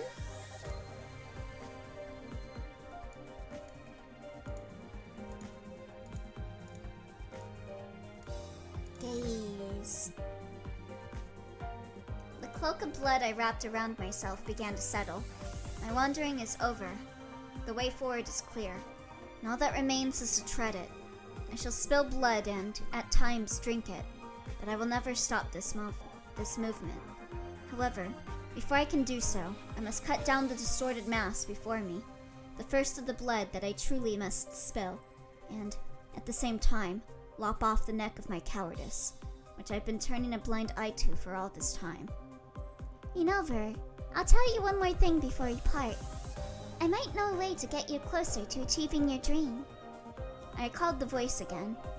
If one were to think rationally, there's no basis for believing everything the voice said. However, I feel confident that being would not lie. It's something different from reason or logic. This was what my soul felt. It's strange, assuming that there even is such a thing as a soul. Kanto 6 was such Leviathan fan service. They wanted to show all this about him so bad. Yeah, hopefully we see some more Virgil content soon. I want to see more of him. Let me see. If the flow my soul points to is right, if the method the voice spoke of exists, I can say that the time I've long waited for is finally right. I think after this, I'm probably gonna replay that story part in Limbus. Now that, so I can see like all of the references. I'm sure they're saving it for later in the story, but yeah, same. Yeah, it's too early for right now, but I love Virgie. If fate truly does exist, if everything is predetermined to follow it, then surely this moment has been waiting for me. And I, too, must have been waiting for this moment to come. When my thoughts reached the point, I felt a slightly nauseating bliss. The idea that there may be something in this world that can grant my wishes like magic. That previously non-existent notion enveloped my heart. Fate has never been pleasant to me, thus I never believed in it. However, I killed many things while suppressing my heart. It appears that I felt relief from the story that everything I had done that stained my hands with blood was due to my fate. It's as if my wish, brought true by fate, guided me here. All the misfortunes I faced up until now formed the foundation of this very moment. This can't be. I never recorded this event within my dots. The distorted Jumsoon mumbled his apparent disbelief under his breath. Yes, you might have drawn a great many worlds, but it was only enough to fill a canvas. No matter what, humans cannot contain infinity in canvas. As such, there had to be a limit to your dots. No! You died by my hands for the upteenth time! After killing and killing you again! I was sure I'd wake up, and yet... It was just a repeat. Besides, there's no such thing as absolute. That's why I can advance into the future. Oh, hell yeah, someone drew it? What is this? Oh! Gong bangs, even though Even though I'm white. God damn it. That fucking... Yeah, I've been seeing that comment flying everywhere with Dawn's ID. I hope that absoluteness did not exist. But that is why hope can be cruel as well. Because as long as something is possible, expectations will arise. Because you don't know. Because they might not be empty. Suddenly, a doubt arose. The voice was curious about what kind of world I wanted to create. If distorting is by nature a phenomenon brought about by that voice, I must have talked with Jim Soon and asked that same question. It would have whispered sweet words filled with sincerity and gentleness, telling him only to look at himself, and that it would lend him strength. What is it that you hope to achieve? Naturally, I want to fill the world with dots. I see. And you? What world are you trying to reach? Jimsoon's pupils, covered with dots, glimmered. His countless pupils expanded to the fullest as if wanting to see the world I desired. It's hard to put into words. The world I want. It's a world that can only be understood once you feel it with your whole body. Ooh, 2-for-1 special! Jimsoon's mouth widened into a huge line. What a grotesque smile. Simultaneously, he began to rush me down with his dark blue fists. I didn't avoid the punches Jimsoon threw, but instead received them with my whole body. Every time I touched a spot tinged with a dot, I'm forced to face and sink into despair. After being dragged down deep into this quagmire, I once again see all the possible despair I could have encountered. However, now that I have forged my resolve, all the despair that unfolded before me began to reflect a tenacious hope. As such, I can cut them down without hesitation. All that obstructs me whenever I'm thrown into this world of dots. Within are Lapis, Garnet, Rikako, Lanyan, Denver, Sin Nansu, the children of the orphanage, and many other faces I miss but cannot meet anymore. Once everything I cut down shed its blood, the dot that had become nothing more than my quagmire was dyed red. Akin to a puddle of blood, I rose, holding that redness. Let's go! Manifest your ego! Woo! How can you stand upright amidst these dots? Jimsoon goggles his numerous pupils, seemingly unable to comprehend the situation. Although the painting, abundantly stamped with dots, may look full from a distance, blank spaces are just as abundant when looking closely. Similarly, the mind cannot be wholly filled with dots. Your dots may brush against me, but they cannot stain me. As soon as I finished speaking, Jimsoon gathered all his strength and struck the ground. Dots permeated the floor in a uniform pattern, as if a burst of indigo paint, before rushing towards me at furious speeds. However, the fast-moving dots never connected. As such, they couldn't even form lines. Ding ding ding ding ding ding ding ding! No one can dodge the Emerald Splash! This might have been because surfaces don't exist in the world he is trying to create. The blank spaces between the dots in an infinity left empty, a scope left unchosen. They're describing his moveset with such detail that I have no doubt we're probably gonna fight this guy at some point. Yeah, if not him, something similar. Like another member of the ring. I began to link the excluded gaps with the blood I continuously shed. Each dot meets to form a line, and the line flows to create a surface. Once that space is filled, I'll be able to envision my desire. As if by instinct, I coil the blood surface around myself like a flag to create a long flowing line akin to a spear. A red spear made by neatly weaving dots one after another. I throw this line to Jimsoon's chest with boundless indifference. In order to catch the spear, Jimsoon swung his fist, unfolding a curtain made of countless dots. But there are too many leaking holes in that incomplete chain. The red line I created, both a surface and a red dot when seen from the front, penetrated through the curtain made of several blue dots, thus piercing Jimsoon's right arm and shoulder.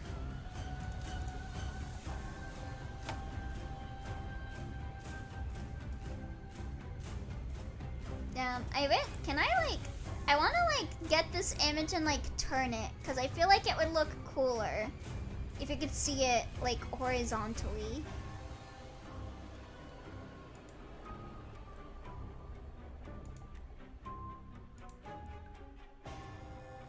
I guess I can do that on stream.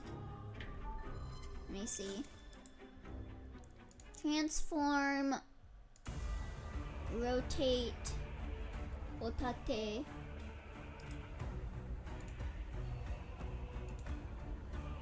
There we go. Yeah, it looks interesting. Okay, that was a waste of time, but it's fine. It looks cool. That's all that really matters.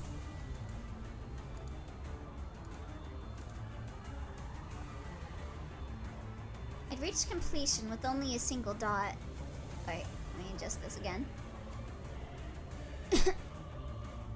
The moment the dots became aligned, the beauty that enchanted you faded away, did it not? Humans have no choice but to walk along lines and live atop surfaces. That's a woman, by the way. No, that's a man.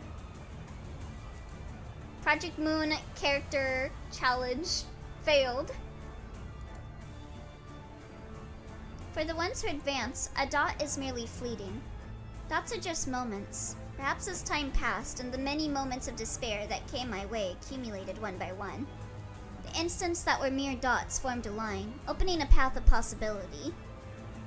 Jimsoon, in his obsession with the moment, were fascinated by the stimulation an instant could cause. Yeah, Garnet was using the wrong pronouns because he was an idiot. He's just a really pretty boy.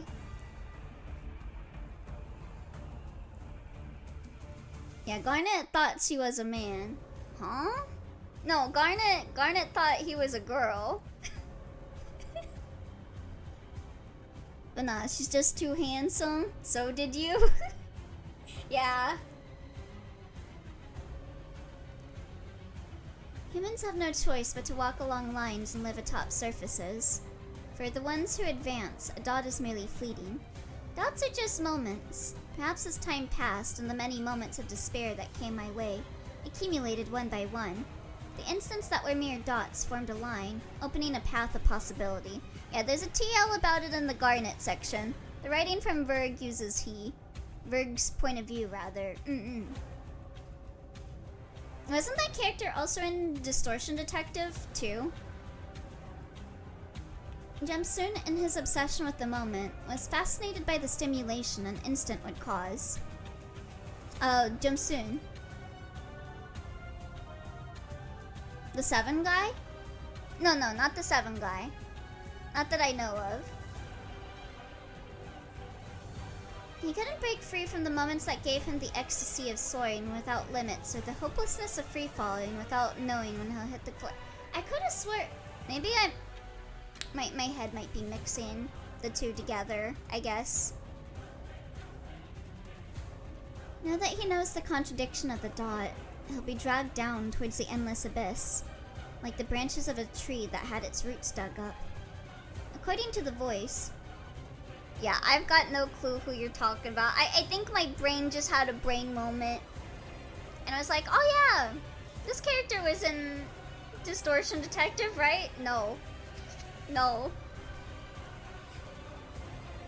According to the voice, distorting is a form of rebirth under a new appearance by fully embracing their craving. The value they consider to be the answer becomes their raison d'etre, and their form changes to the shape they wished for. As if the very desire that encompasses their foundation collapsed, what would happen to the thing that composed it?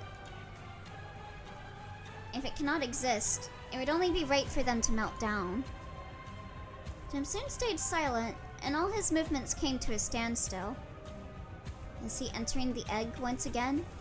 At some point, Chapter 19 received a manga adaptation illustrated by the artist of Leviathan, Moongyo, to test the format, but Project Moon ultimately decided to go forward with the plan to make the Distortion Detective a video game This chapter was later taken down from post type. God damn you, John Leviathan. Oh wow. However, the world isn't so kind and convenient as to give someone so many chances. Is that not like... Huh. Is there no documentation? Did no one save it before it got taken down?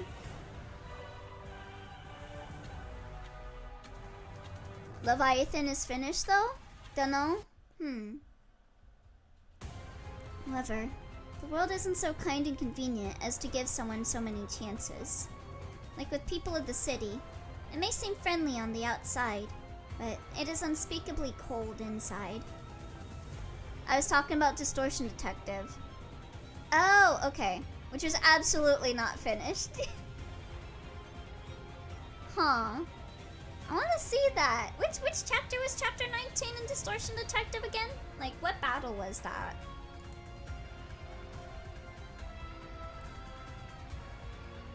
Jimsoon kept staring at me. No expression was discernible from the face where the gaze originated. The manga chapter of Distortion Detective should be somewhere in Project Moon's account on the site. I remember reading it. Huh. I'll have to look for it then. Oh, the site you're reading Leviathan from?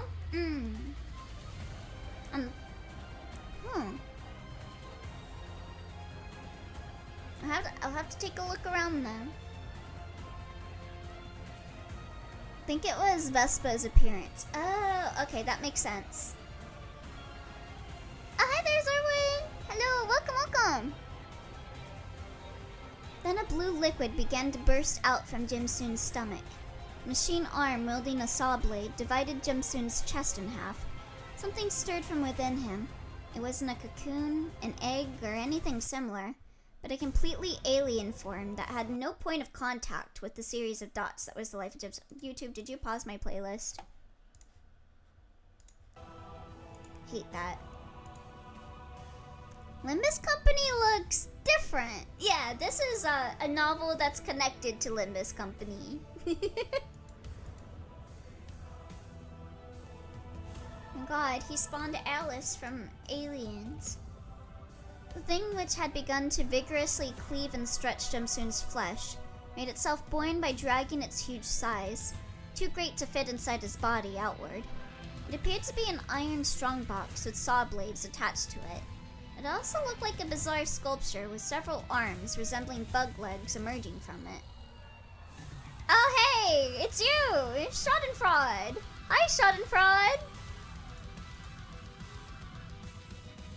At the center of it, a gaze emanating from a single eye. Our eyes met, yet I'm not looking at it. Yeah, don't look at it, bro! It's peeking at me. Wiki says Jimsoon is a dude. I must have misremembered something. Yeah. Well, it would make sense because, like, Garnet confused Jimsoon's gender in his chapters. So it makes sense. It's peeking at me. The pupil in that closed-off space is stealthily and at the same time persistently peeping at me.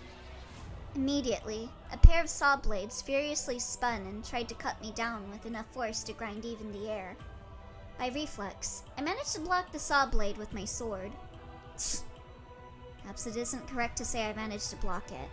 It was unmanageable, so heavy that it's hard to accurately represent in words. The saw blade spun and came face to face with mine, and blood began to splatter in all directions from the blood-twinned red sword. If this situation persists, the sword itself will be cleaved apart. That by itself isn't an issue. I can always make a new sword from blood, but that would necessitate new blood to be shed to maintain the blue. I'd like to avoid that. The way I remember it is that Garnet mistakes him as a woman. Yep. As such, I wrap my body in my red cloak, becoming one giant drop of blood. The saw grinds even this, causing countless blood spurts to clammily drench the floor like a fountain. The fallen blood soon pools together, forming a puddle, and I became one with the blood, hiding my body within. Until all the blood on the floor dries up, I'll be able to reappear anytime I want. No, to be more accurate, I had a feeling I could do so. This earned me just a little breathing room before the blood coagulates. I have to finish assessing the situation. It is unimportant. Jumsoon is a box now. The eye was still looking at me. It was something different from glaring. There's a viscous greed to it. It was craving and coveting after me with its eye. Creak! While I was in the puddle, it changed its target and began tearing the things crawling in the lab to pieces. Even if they were only incapacitated, my efforts to save them had already been torn to shreds. Eventually, after slaughtering everything that moved before its eye, it turned its gaze straight to the next target. The 3 people standing behind one of the laboratory shattered windows. Gubo, the researcher named Asiya, and Nansu. I sentence you to mandatory TL reading on the last page. Yeah, let me go back to the TL. Jumsoon is male, but is referred to with female pronouns in this chapter of Leviathan. Specifically, the word, this is for 2 reasons. Jumsoon's name is traditionally feminine in its formation, being a suffix typically reserved for females. Jumsoon has a feminine appearance to Garnet's eyes, and he hasn't explicitly learned yet that Jumsoon is a man. Maesters are always referred to with he as a form of respect to the title. Think of it as army privates referring to female sergeant as sir. This is why Garnet maintains his incorrect assumption. Yeah, that's from the official translation. Because that was, what, chapter 13? Yeah, that was from web novel.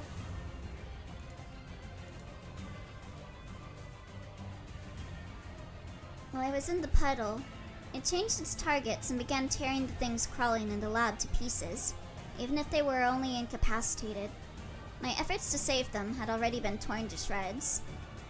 Eventually, after slaughtering everything that moved before its eye, it turned its gaze straight to the next target, the 3 people standing behind one of the laboratory's shattered windows. Gubo, the researcher named Asiya, and Nansu. I think I already read that paragraph, but whatever, it's fine. I got distracted. As if satisfied with his observation, Gubo nodded to Asiya, who then opened the lab's back door. The corridor was visible through the slightly ajar door. Could Asiya already maneuver through the corridor? If so, he could have escaped from here at any given moment. He must have had many reasons not to fly away, even though he knew how to open his cage. It's 'cause he's got a broken wing. Leaving behind Nansu, who was shouting in confusion, the 2 entered the corridor and promptly closed the door. And now, Nansu is alone. The many-legged box dashed towards him, spinning its saw blade. It's interesting that his distortion was just into fucking Schadenfreude. Like, I don't really see a difference from this and Schadenfreude. Nansu will now understand the meaning of this situation. Gubo's gonna get too comfortable with a situation he is not in control of and get killed eventually. The only tool he had at his disposal is a somewhat thin knife made for extracting moonstones, a trader's blade, adequate for gouging those without murderous intent, but not fit for standing up to those who have. Nansu knows he will die without being able to put up a proper resistance. And he vaguely knows that I will try to save him from this situation. The saw blade wielding box, together with a cacophonious metallic sound, closes in on Nansu until only one step remains. And that is when I emerge from the blood puddle, exposing my form. Are you done with MD for today? 5 left to go. I feel like I'm about to distort. Good job, Lucian. God, I need to do my MD runs too. Also, it is Schadenfreude. I thought it was the guy distorting into Schadenfreude, which confused me. Verk finished this Abner's gimmick in less than a minute. Yeah? So you can just distort into abnormalities, I guess? I swing my bloody sword, spraying blood droplets onto the box. I always kind of considered this is the first recorded instance of this as far as I know, yes, yeah. It's been mentioned in Limbus somewhere. Yeah, I always assumed if anything it would be like close to an aberration, but not like an exact one-for-one abno. Once dispersed, the embedded drops soon condense into sharp blades to cut it apart. Don't know how it works, but it works. I guess so. Imagine distorting and you become a magical girl. However, although the blood embedded itself in the box, it remained uncut. Would the magical girl transforming be a distortion of an abno in that case? Distortion to abnormality pipeline is real, presumably due to more heavy mental stress. Thankfully, Jan suffers no mental stress, so he will be fine. As if denying the violent spawn of blood, the blood daggers stick to the iron box without being able to pierce it. It's possible that these are mirrored abnos. You might have to be someone like Jumsoon who had already distorted. Maybe. That was enough to direct the box's attention to me. Its body turns around, and once again, our gazes met. I asked Nansul who was behind it. I want that twink reconstructed. Reconstituted, that was it. Ugh. Man, I'm really feeling the flow of being a Project Moon player today. I can't read. What were your reasons for doing this? His reasons don't matter at this point, but I just wanted to hear them from Nansul's mouth. I wondered what he had to gain from turning his back on me in the office. Boss, why did you do it? Resignation was visible on Nansul's face. We both know that we only have a few moments before we attract the box's gaze, and that the situation can reverse at any time. You can survive anything, you know, but I can't. Unlike the ring, you wouldn't seek revenge that doesn't benefit your plan in the pursuit of a singularity. However, I don't have the self-confidence to let myself be hunted down by the ring for the rest of my life. Was I the only one? I'm sure the others felt the same. Totally didn't get mind broken. He's fine now. He loves his Amazon slave cage, Amazon warehouse enjoyer. So, you thought that I would let you live? No, I didn't. Saying so, Nansul showed a weak smile, appearing to be a little exhausted. Then why'd you do it, bitch? You know he would come after you. But my family will. You'd kill me, a traitor, but would never touch my family. The ring wouldn't mind doing something like that. Still, at least it wasn't the middle. I closed my eyes. Yeah, the middle is fucked up. Nansul's words carried a heavy weight. I had wandered aimlessly along the road, relying on the orphanage. However, I couldn't protect even that, nor could I properly avenge the children. So, I can only wonder how uncertain and risky I must have seemed through my subordinate's eyes. Not only that, but to what extent was I able to protect someone I didn't know? In the end, I, who couldn't do anything right, was the one that pushed Nansul into that choice. I failed to consider Nansul's position, and Nansul also didn't try to comprehend my mind. Bleh. In this world, moments of disconnect like these will inevitably occur. We thought we knew each other, but despite our overconfidence in our five senses, we couldn't truly understand each other. If I were to die, then I hoped to bring you down with me. But after all, my wish for death was a desire beyond my reach too. I shut my eyes, and during the fleeting moment it took to recollect the thoughts and emotions raging inside my mind, the box already had spun around and minced Nansul's body. That immediate slaughter occurred before I was able to do anything. That thing couldn't think, only hunger. I once again hid myself in the puddle of blood. Inside the dots, I abandoned such sentiments as sorrow and grief that I could candidly express to Nansul. No matter whose death unfolds before me, I've resolved to walk down this path. I didn't obtain enough information from the short clash I had with it. However, I instinctively knew that thing was a new existence, wholly estranged from the sequence of dots that was the life of the human being called Junsun. Something like a distortion, yet different. Or maybe. It's a very weak guess, but I have no time to leisurely solve that thing's origin. The air here is cold and dry, making spilled blood harden quickly. If all the blood dries up, I won't be able to reveal my body. I'll be trapped on the floor as I am now. What in a weird mechanic. But okay. The gaze persistently followed me as I shifted my position within the blood. This is like that one stand battle in like, was it Golden Wind?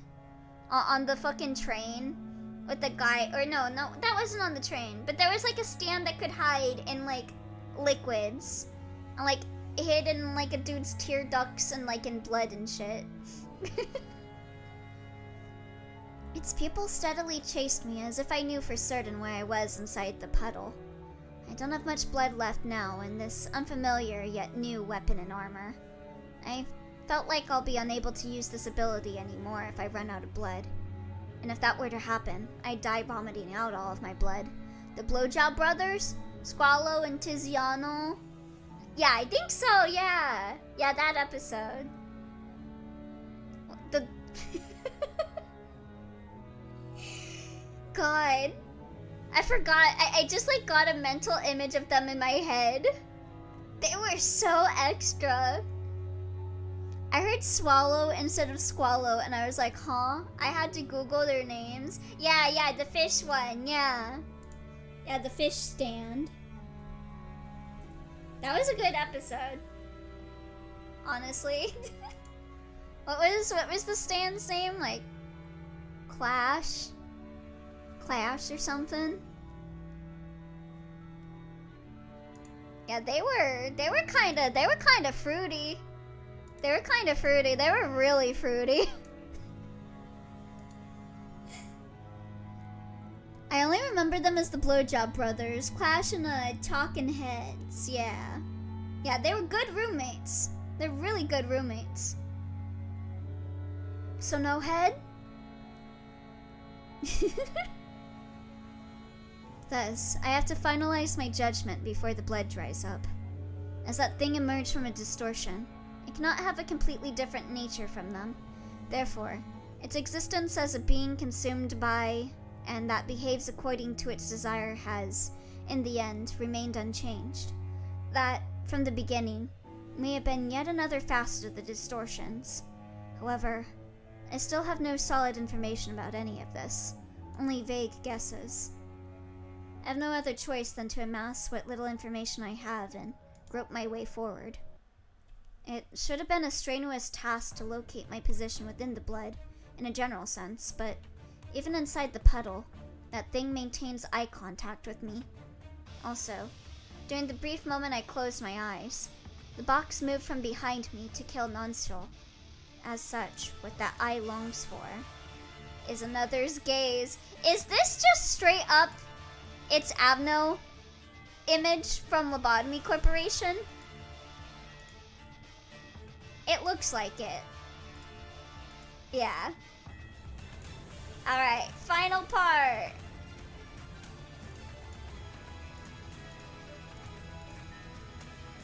Codon and Garnet. So we finally get to know what the fuck's going on with Codon / Lapis. This one's 16, but that's misleading. Oh, are there a lot of images? Good chunk of full page pictures. Ah, gotcha. I close my eyes. To look at someone is to capture them in your eye. It is to insert them into your awareness through the window called the eye. The glass window of this window is so clear in appearance that it seems to allow no distortion, but in truth, it creates a biased sight, which is then taken to heart above everything else. That is to say, even though I look at it, I must not insert it into my gaze. If one wills it, one's wish will always lay in their gaze. But as wishes are always far away, you must always maintain distance as well. As such, Mom? I saw it. I decided to no longer care about what it was, even if it killed what was once the children, even if its original form was the man who made Garnet enter his cocoon. I would not place any emotion into my strike. I will remove it just as I would a block of stone, a hurdle placed along my path.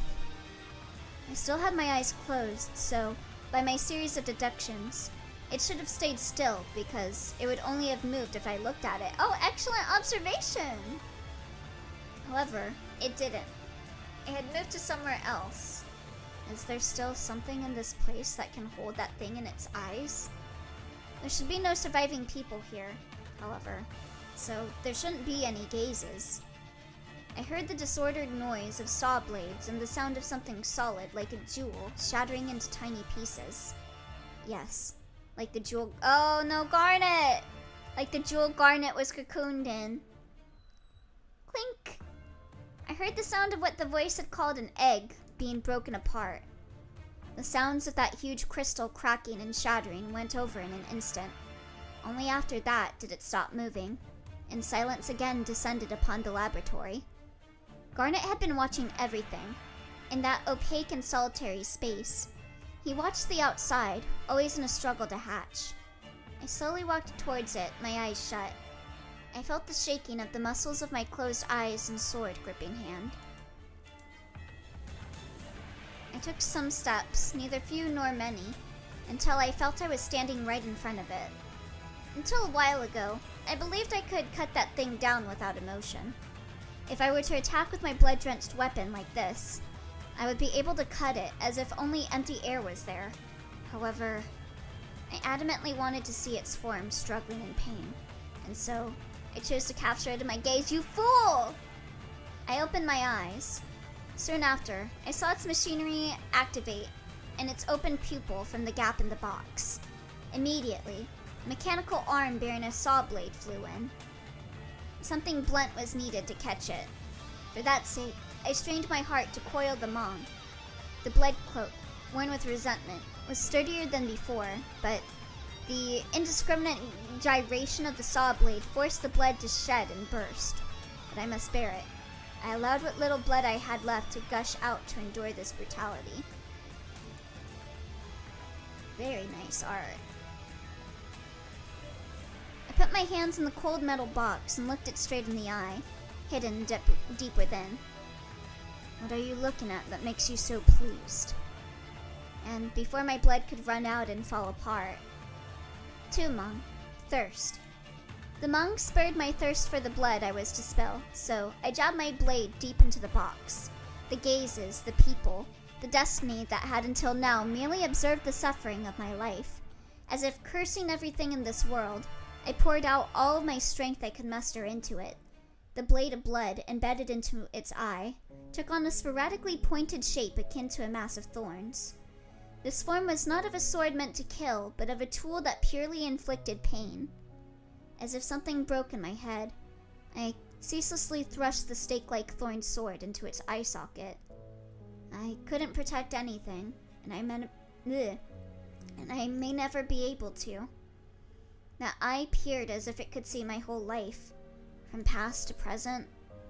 Dryly yet interestedly, it was as if I, who even let Garnet die, the one I could have saved, could only see my own impatience and naivete beyond that pupil. The box, as if trying to release itself from the agony, shook violently and, at the same time, fiercely pulled down its saw blade in an attempt to cleave me. Oh, finally home! Oh, welcome home, Jackie! Welcome, welcome! My undying rage was directed at this thing that does not pay the price for peering at tragedy only for pleasure. Are the fruits of what I experienced in the dots only ripening now? No. This wrath is towards myself, for having forgotten about Garnet, even though I surpassed those dots, but also towards that thing, which consistently peered without forgetting about Garnet. I stopped the sword that I had been plunging in for a while. Two eyes that shed blood and tears looked at the single eye in the hole, also shedding blood tears. Now I'm the one who peers. The blood, as if, the box, as if screaming, shook unceasingly. I drove the blood-woven blade even deeper into the gap in order to engrave the pain until the end. Clang! As the knife burrowed into a deeper place in the box, I felt it get caught on something. With all my might, I excruciatingly pulled the blade upwards, cutting it apart. Now that I'm thinking about it, I know we definitely have, like, a burrowing heaven, like, I forgot what the word was. Not abnormality, but a derivative of it. I forgot what the word was.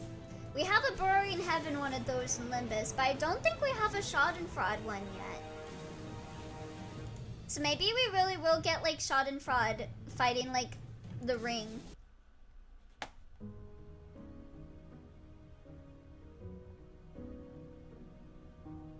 So cool.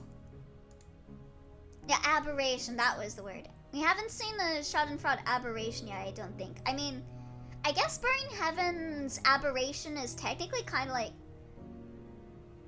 technically similar to Schadenfreude because it's like, don't look at me, like how Schadenfreude is, but I wouldn't say... I'd still say it's an aberration of Burning Heaven. Everything, from the flesh inside the box to the safe-like body, was sliced clean. The stream of blood that rose to the ceiling fell like a broken hope that couldn't find a place to rest. The rain of red blanketed its body just as blood covered mine. Without me noticing, the lab was already painted red. The cold laboratory and machinery were stained with blood that could have belonged to anyone, and corpses, each telling its own story, lay strewn about in disarray. Once warm, the blood cooled down, giving off a metallic stench. Yet, if there is a hell, it would look like this. The scenery I've always seen is like this too. Click, click. By the time I forgot myself in the stillness of the hell before me, I began to hear mechanical noises coming from a speaker somewhere in the lab. And then, a familiar voice leaked out. It was Lan Yen's. I already knew what he was going to say. This moment also occurred in one of my innumerable despairs I experienced in the dots, but I couldn't stay calm. My mind was perpetually darkened. Can you hear me, boss? If he was right, this should be the frequency. I think it's working. I have to tell you this. Lan Yen's breathing was coarse. Boss, the office has been attacked. I was talking with difficulty, as if throwing up blood over his voice. There exists no device or means to transmit speech from this side. I have no choice but to listen to the words coming one-sidedly from the cold speaker. That picture we all saw together, the location of that laboratory, was an encore. Their taboo hunters came here. They rummaged through the office, killed everyone. Due to my experiences in the dots, I had already put together several pieces of the puzzle in my head. The ring's laboratory, which could only be reached through the corridor, was somewhere within Encore, and the footage of their nest, or filming as taboo, found its way into our office. However, I thought an office of our grade would be able to negotiate with the taboo hunters before their dispatch. I guess the contents of that tape were a taboo of quite a high level. And since the film contained something absolutely unpardonable, we who saw the footage were observed and identified in turn. Once Encore's taboo hunters began their pursuit, they will retrieve the footage after disposing of everyone who had seen it. This must have been the reason why Gubo, who works at Encore, was at the ring's auction house. Through the auction, he would go to the laboratory built somewhere in Encore, hidden by the ring with the corridor, identify its location, and retrieve the researcher. The fact that Encore's taboo hunters invaded our office, located in V-Core's nest, also meant that the two wings had already finished the necessary agreements and approvals. One day, I met with a group called the Elders of V-Core. They visited me under the guise of greetings and having a meal with me, and they spoke with the edges of their mouths stretched to their fullest. Contact us whenever you need it. We'll always be on your side, Mr. Virgilius, understand? Weightless, empty words. They weighed the scales between Encore and I, and Encore was simply heavier. Their tedious lip service didn't impact the weighing scales at all. Well, boss, I'm sure you can negotiate with Encore's golden horses, so I'm not worried about that, but Rikako, Nonsul, and Denver, please take good care of them. Through the speakers, I could faintly hear the sound of someone walking from behind the door of the room where Lan Yen was. And my special bonus, please, pass it to those three when they grow up. Contact was lost with the roar of something being broken. No more words were left behind by Lan Yen. Only silence remained again. In the end, what I felt was no different from the emotions I endlessly experienced in Jim Soon's dots. Everyone died but Verg. He's built different. But compared to the myriad despairs, this was no different from the pain of a paper cut. Denver might be okay. No, she overdosed. Yeah, she probably did. So, it shouldn't have hurt anymore. But the knife pierced the abscessed wound again before the calluses could form. I don't see no body or confirmation. I pressed down on the blood that was flowing out and endured it. No. Am I truly enduring it? I don't know. Denver took like a mirror drug, like with a member of the ring. I don't think she's okay. She gave the access code before overdosing off screen. I may have already shed all the blood inside me and met my end.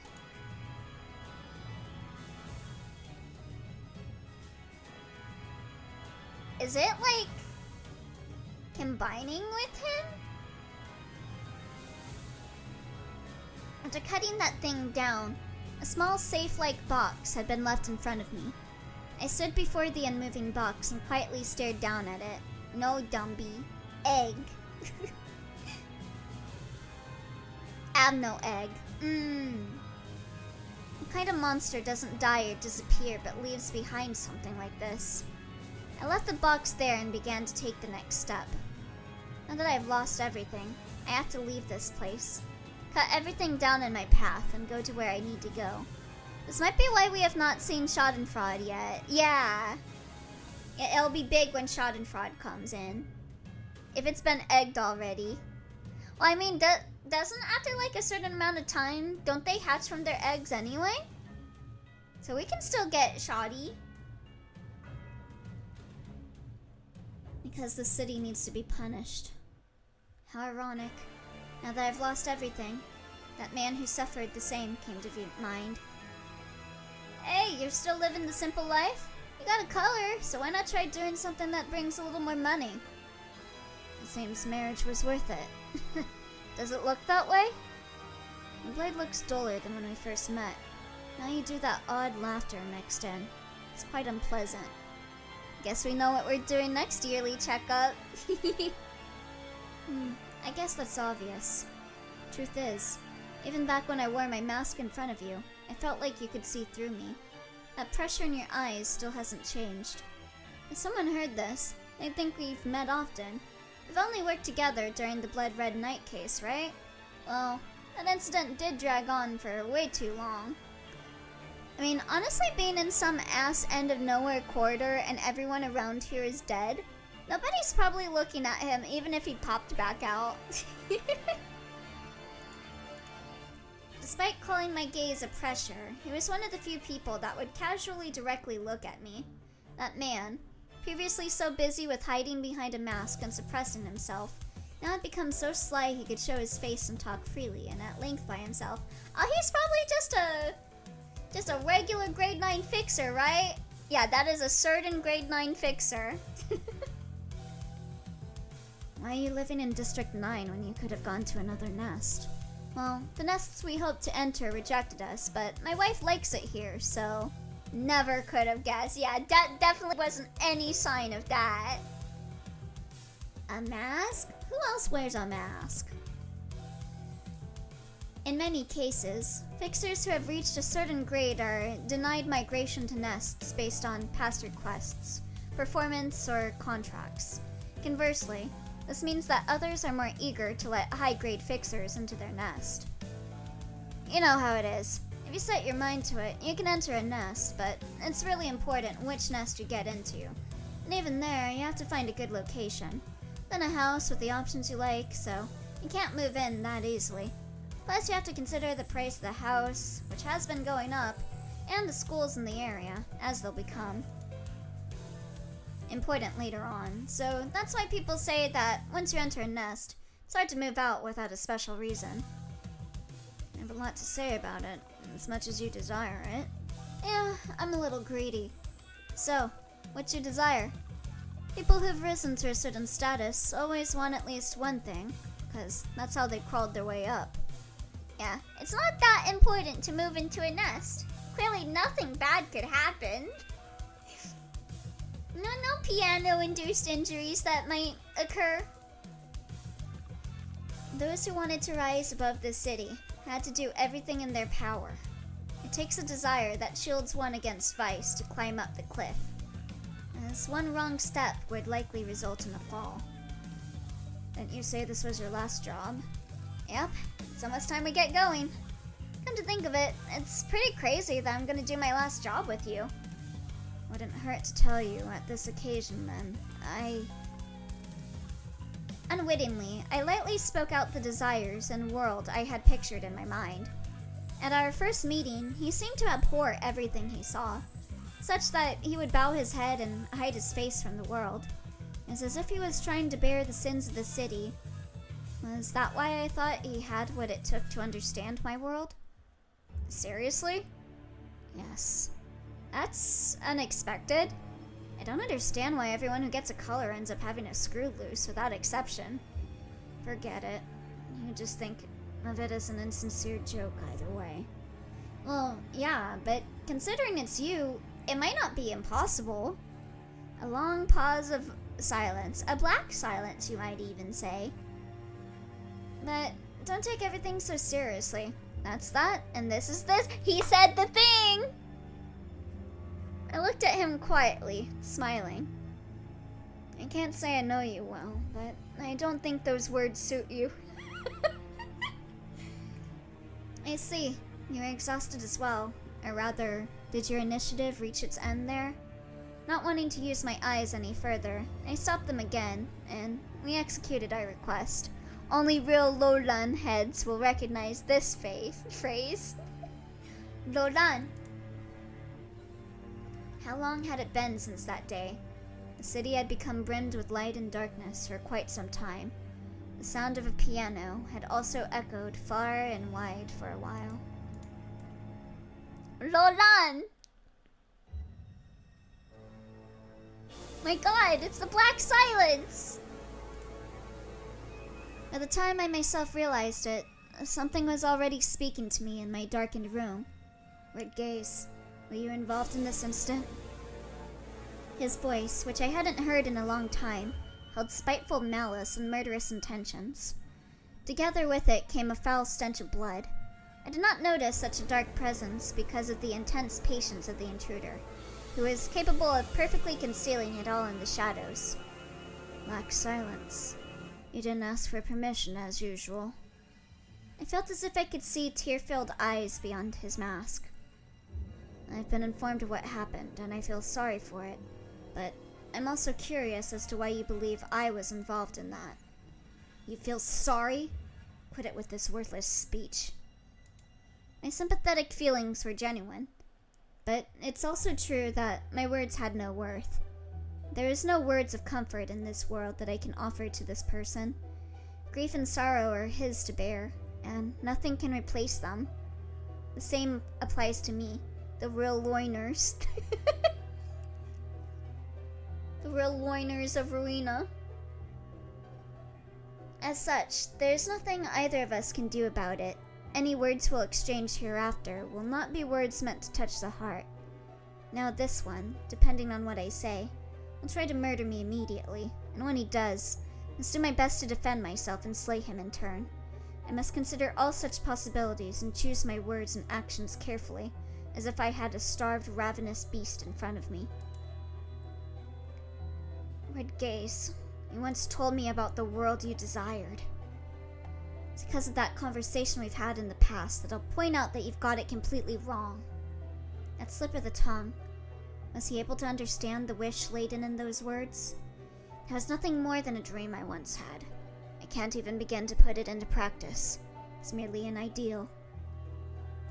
I looked into the eyes that were hidden somewhere behind that mask. Some time passed, and, in time, a deeply hoarse voice arose. You'd better be telling the truth. The black-masked someone calmly opened the door and left, disappearing into the darkness and quiet, never to be seen again. The words I was unable to speak out, mixed together with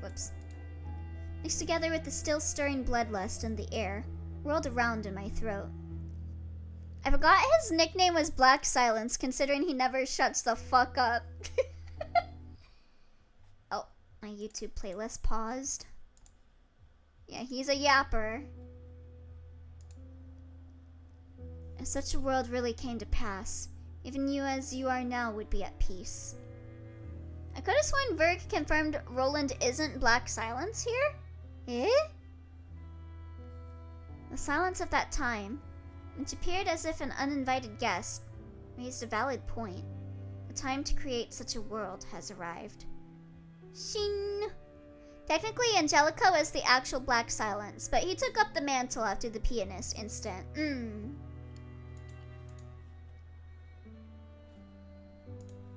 From here, I could hear only a low sound coming from the laboratory. It came from the test tubes that contained the orphanage's children. Well, the mantle. By going on a super rampage. Yeah, this sounds like it's happening during his rampage, is my assumption. Most of the tubes were forced open, and the children that changed due to the glass window were lying dead on the floor. However, a single test tube remained closed, and now it was slowly opening. Like, the scene we got earlier with him saying that is that and this is before he took on Black Silence, and then it jumped to after that. Because that was before he went to go do that one mission with him, and then it jumped ahead a bit. I saw a face I thought I would never see again. The face, quietly and expressionlessly looking at me, was that of Lapis. I ran straight to Lapis. In the translation I read, when Roland appeared behind Verg, Verg said Roland, or Black Silence. At what point? Like, during this conversation that they just had? Because that makes sense. She had no external wounds. However, she didn't reply. The links were updated August of last year, don't know. This definitely doesn't feel NTL. Yeah, it reads a lot better than I would expect an NTL to read like. It doesn't feel janky. She had no external wounds. However, she didn't reply, for her pupils no longer looked at the light like in the past. Her eyes no longer bound to the wheel of time. Saw a different world beyond this one. Also, God, my throat hurts. Hold on.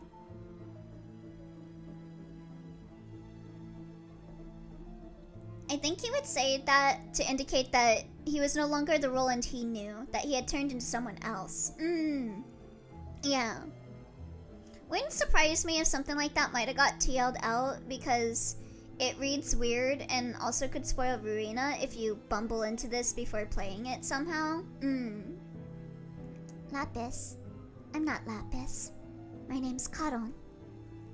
The ring's glass window experiment was successful. With the success of Jemsoon's experiment, Lapis no longer exists. Expelled and overridden by Karon, Lapis is effectively dead. The light that I thought was a lighthouse was merely a shadow on the water, and there is no island at all, just a ferryman. Thus, I decided to turn my back on the child in front of me. It would only dig up more of my wounds, so I had to sever our connection before it was built. This is both for my and Karon's sake. I approached the various administrative and recording devices installed in the chamber, where Gubo and Nonsu were. I had to print out and organize all the technical documents about the ring's research. I had to use everything available, so I paid no mind to whose and how much blood stained this data. The only thing that mattered was whether it was valuable or not. The strange child in the shape of Lapis walked to my location. Karon, hungry. Without a reply, I kept collecting documents. The child, without any reaction in particular, walked to another spot. These papers hold some high-value information. Companies and fixers who would make good deals came to mind. At this rate, I should be able to attain the power needed to take the first step. The moment I thought so, the corpses of Rikako and Nansuo entered the edges of my gaze. Ah, great, you picked the one mirror world where she got the spectrum disorder. I stopped what I was doing and moved to Rikako's front. His eyes, fallen and backstepped, looked at shadows. I closed his eyes, then I took off my coat and covered Nansuo's minced body.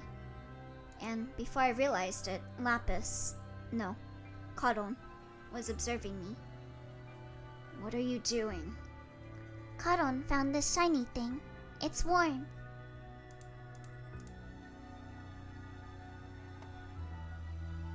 What is that? Huh. Karon reached out her hand. It was a hand with no alertness or fear. Suddenly, the pit of my stomach began to hurt again. Oh, it's Garnet! That makes sense. Aw, shit. The pain that pierced my back, caused by that very same hand, one of the many alternate worlds, felt more bearable than this. It's shiny! This is... In Karon's hand was a red jewel. The jewel Garnet was cocooned in. But that was broken and shattered by those saw blades, losing its light and warmth. Yet the piece Karon held was shining as if crying. Among the numerous tiny fragments, this was the only one that shined. I was about to grab the piece Karon held out, but she withdrew her hand again. Karon found it in the pile, so it's Karon's. I like it. It's warm. I painfully suppressed the emotions that seemed to be squeezing my throat. Karon is curious about the name of this shiny. Do you know? Garnet, a jewel that shines red. In the end, my heart, which didn't wish to exchange words, slowly melted down before this child, who had picked up a star in the night. Why does this thing called a heart not work as I wish it to? Boom! Together with the sound of an explosion, one of the lab's doors is blown open. They looked quite different from Encore's taboo hunters. Actually, it doesn't matter what or who they are. I seized the handle of my Gladius once more. LCA, Special Operations Team, complete entry into operational position. Red has been found. The area is now surrounded by the second camp. An unfamiliar name was heard, but that didn't matter to me. They're probably just one of the obstacles on the road that I would have to cut down anyway. With that thought in mind, I was about to put some strength into the hand holding my sword when... Pranked! Schadenfreude is in Limbus jail. Y'all blabbed too early. No, there's no need to shed blood anymore. Someone walked out from the middle of the armed group. A person with hair that seemed white from a distance, but grayish up close, stood before me. She showed no agitation or nervousness towards my sword-wielding appearance. Rather than calm, she seemed to simply be fatigued by everything. A familiar feeling. Boredom. Well, seeing Schadenfreude isn't in the library. Hello, Frosty. That's some cool suits they got on. Kinda reminds me of the Alien stage guys. I am Faust of the Limbus Company. Join Limbus Company, Verg. It's paused. This is the first time I've heard of such a company. But since this is a company, they must have raided this lab for its technology. Faust of Limbus Company! Woohoo! I know what you want, and I can help you achieve it. I regarded it as nothing more than the lip service of an employee, a truly worthless statement. Lapis and Garnet, we can give those two back to you. I motionlessly stared at her words. I felt my eyes tremble for a moment. Neither were like 40% of the abnos. That doesn't mean anything. I planned to walk the path on my lonesome, but the red light shining from a jewel shattered to pieces. The warmth of that light offered to me by a child, both familiar yet different. That single sentence from a stranger, which compelled me to turn my head, if only faintly, to the light, a faded promise from the past. They seized me, stopping me in my tracks. How about it, Red Gaze? Would you like to work with Limbus Company? I closed my eyes. Let's hear what you have to say. Yay! We did it! We finished! We finished Leviathan! Woohoo! Now I can say I have experienced literally every single Project Moon media to its full conclusion. So, I am satisfied. Yeah, I finished book. I'm here to hear my bestie's voice even if I don't know what's going on. Did you play? Okay, I did not play the Lovecore prototype though. Shit, I'm a tourist. Damn it. I can't be a Project Moon elitist. Fake fan. Damn, I can't believe Virgilius's wish is to kill Coddle. Now we have learnt what Limbus Company promised to Verge. Yeah, it's to bring back Lapis and Garnet. Actually, no. You read something. Fake fan. Yeah, that's true. Project Moon fans can't read. I can't read anything if I want to be a Project Moon fan. Shit. Oh my god, it's Millie. Yeah, you can sing here, Millie. That's fine. Yeah, now you can sing. I'm not reading anymore. But anyway, yeah, that was it for Leviathan. My throat hurts like shit from reading this. You could probably tell by like the last 2 chapters I became really fatigued on reading. So before we read more, but I don't know, I feel like Mysteria is a bit easier for me. Oh, thank you for the hydrate.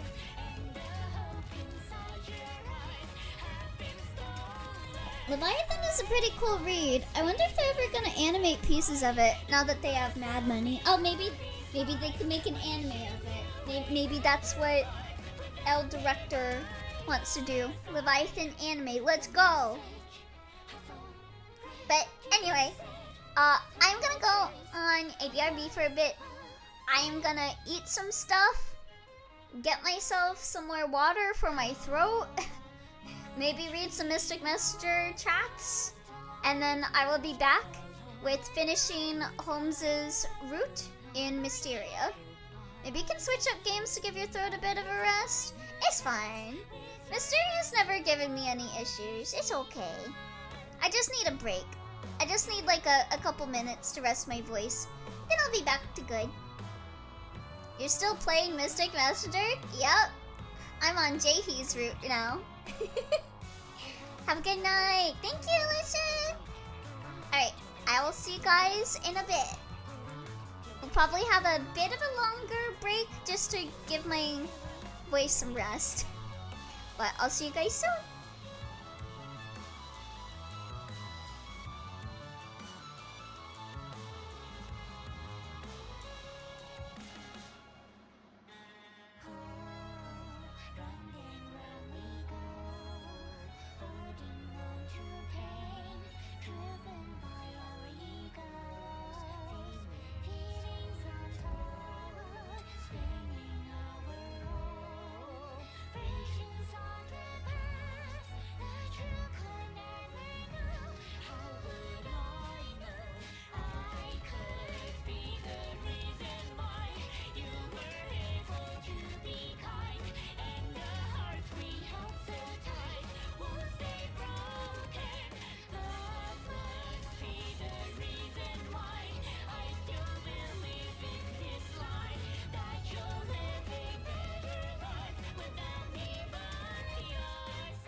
어쨌든 쳐도 돼 넌 빛나는 태양도 잠시 식혀 my side 슬픈 눈빛 속에 세상이 다 가진 완벽한 피서체 My savior 가련한 영혼이여 I don't believe you're a liar 나의 어둠과 너의 어둠이 겹쳐질 때 그대로 내게 맡겨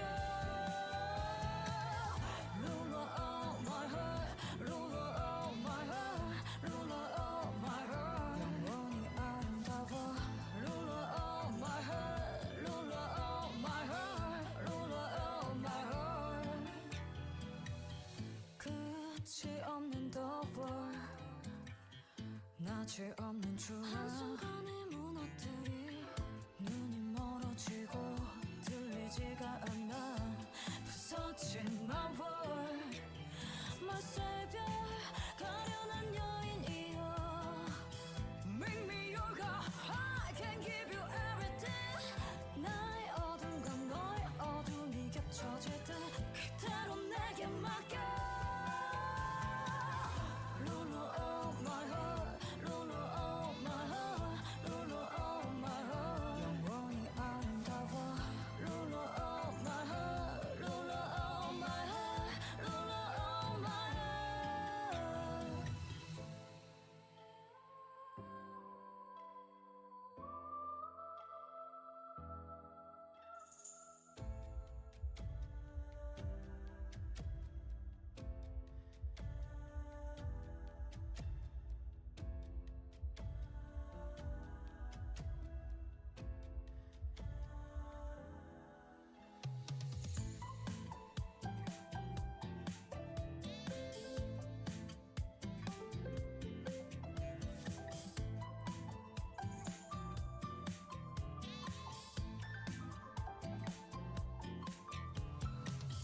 Ruler of my heart, ruler of my heart, ruler of my heart, ruler of my heart, ruler of my heart, ruler of my heart.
している。ただ一つの答えを求めている。しかしもっと愛しているのは幼なじみの女子。今日も意地のアピール。すべてのひし形のイヤリングが自然の長さは同じ。向かい合えば平行。味のどっちを平行。追いかけ線はそれぞれの終点で垂直に乗り降り、しかも角を二等分。なんて美しい図形。なんて美しい図形。そうなんだ、風の引きする。ねじれの意地に犬みたいな顔をするな。戸惑う僕を鼻で笑う女子に人気のイケメン。もしや貴様もこの子を狙っているのか。サブズが二人を結ぶ線の真ん中に絶対に越えられない壁を築く。あの子を中心にコンパスレーンを、あいつを中心に同じ大きさで二つの交点を結べば垂直にと分線の完成ラインが数学の力を君が筋肉の力で壊したけど。あの子が生まれた日、ホームケーキを送るサプライズ。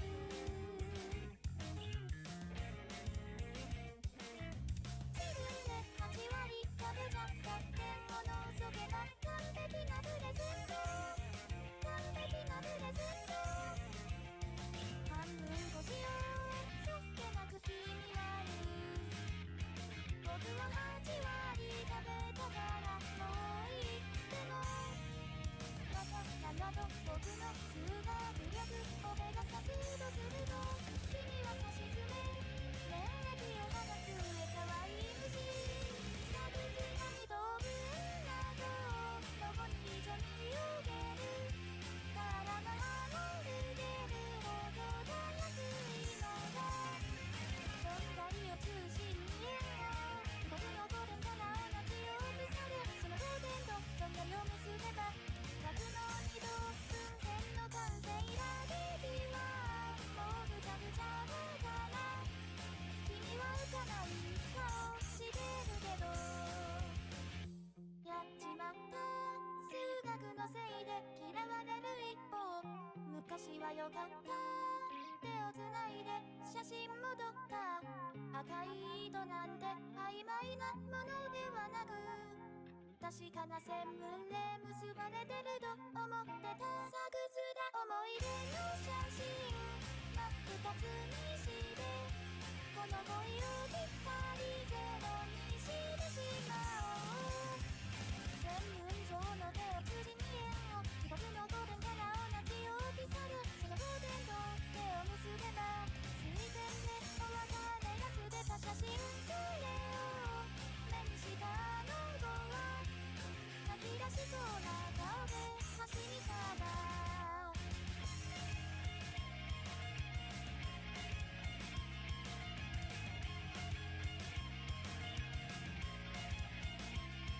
君を見失った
叶に行こうほんの小さな1ページでもそれがささやかな幸せでも世界はまた新しくなる遠い昔しまい込んだこの意味もいつかわかるように身を送って願いがまた笑えるように幸せの列車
Okay, sorry for the wait.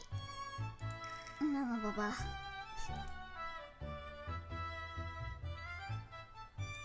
Yeah, she's still in there too.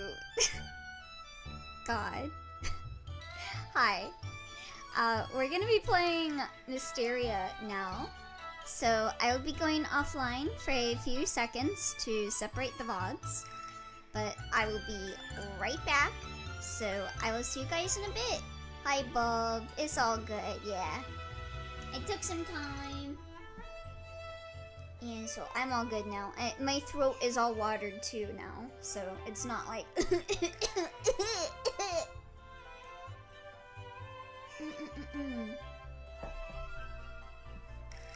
Anyway, I'll see you guys in a few seconds. So don't freak out.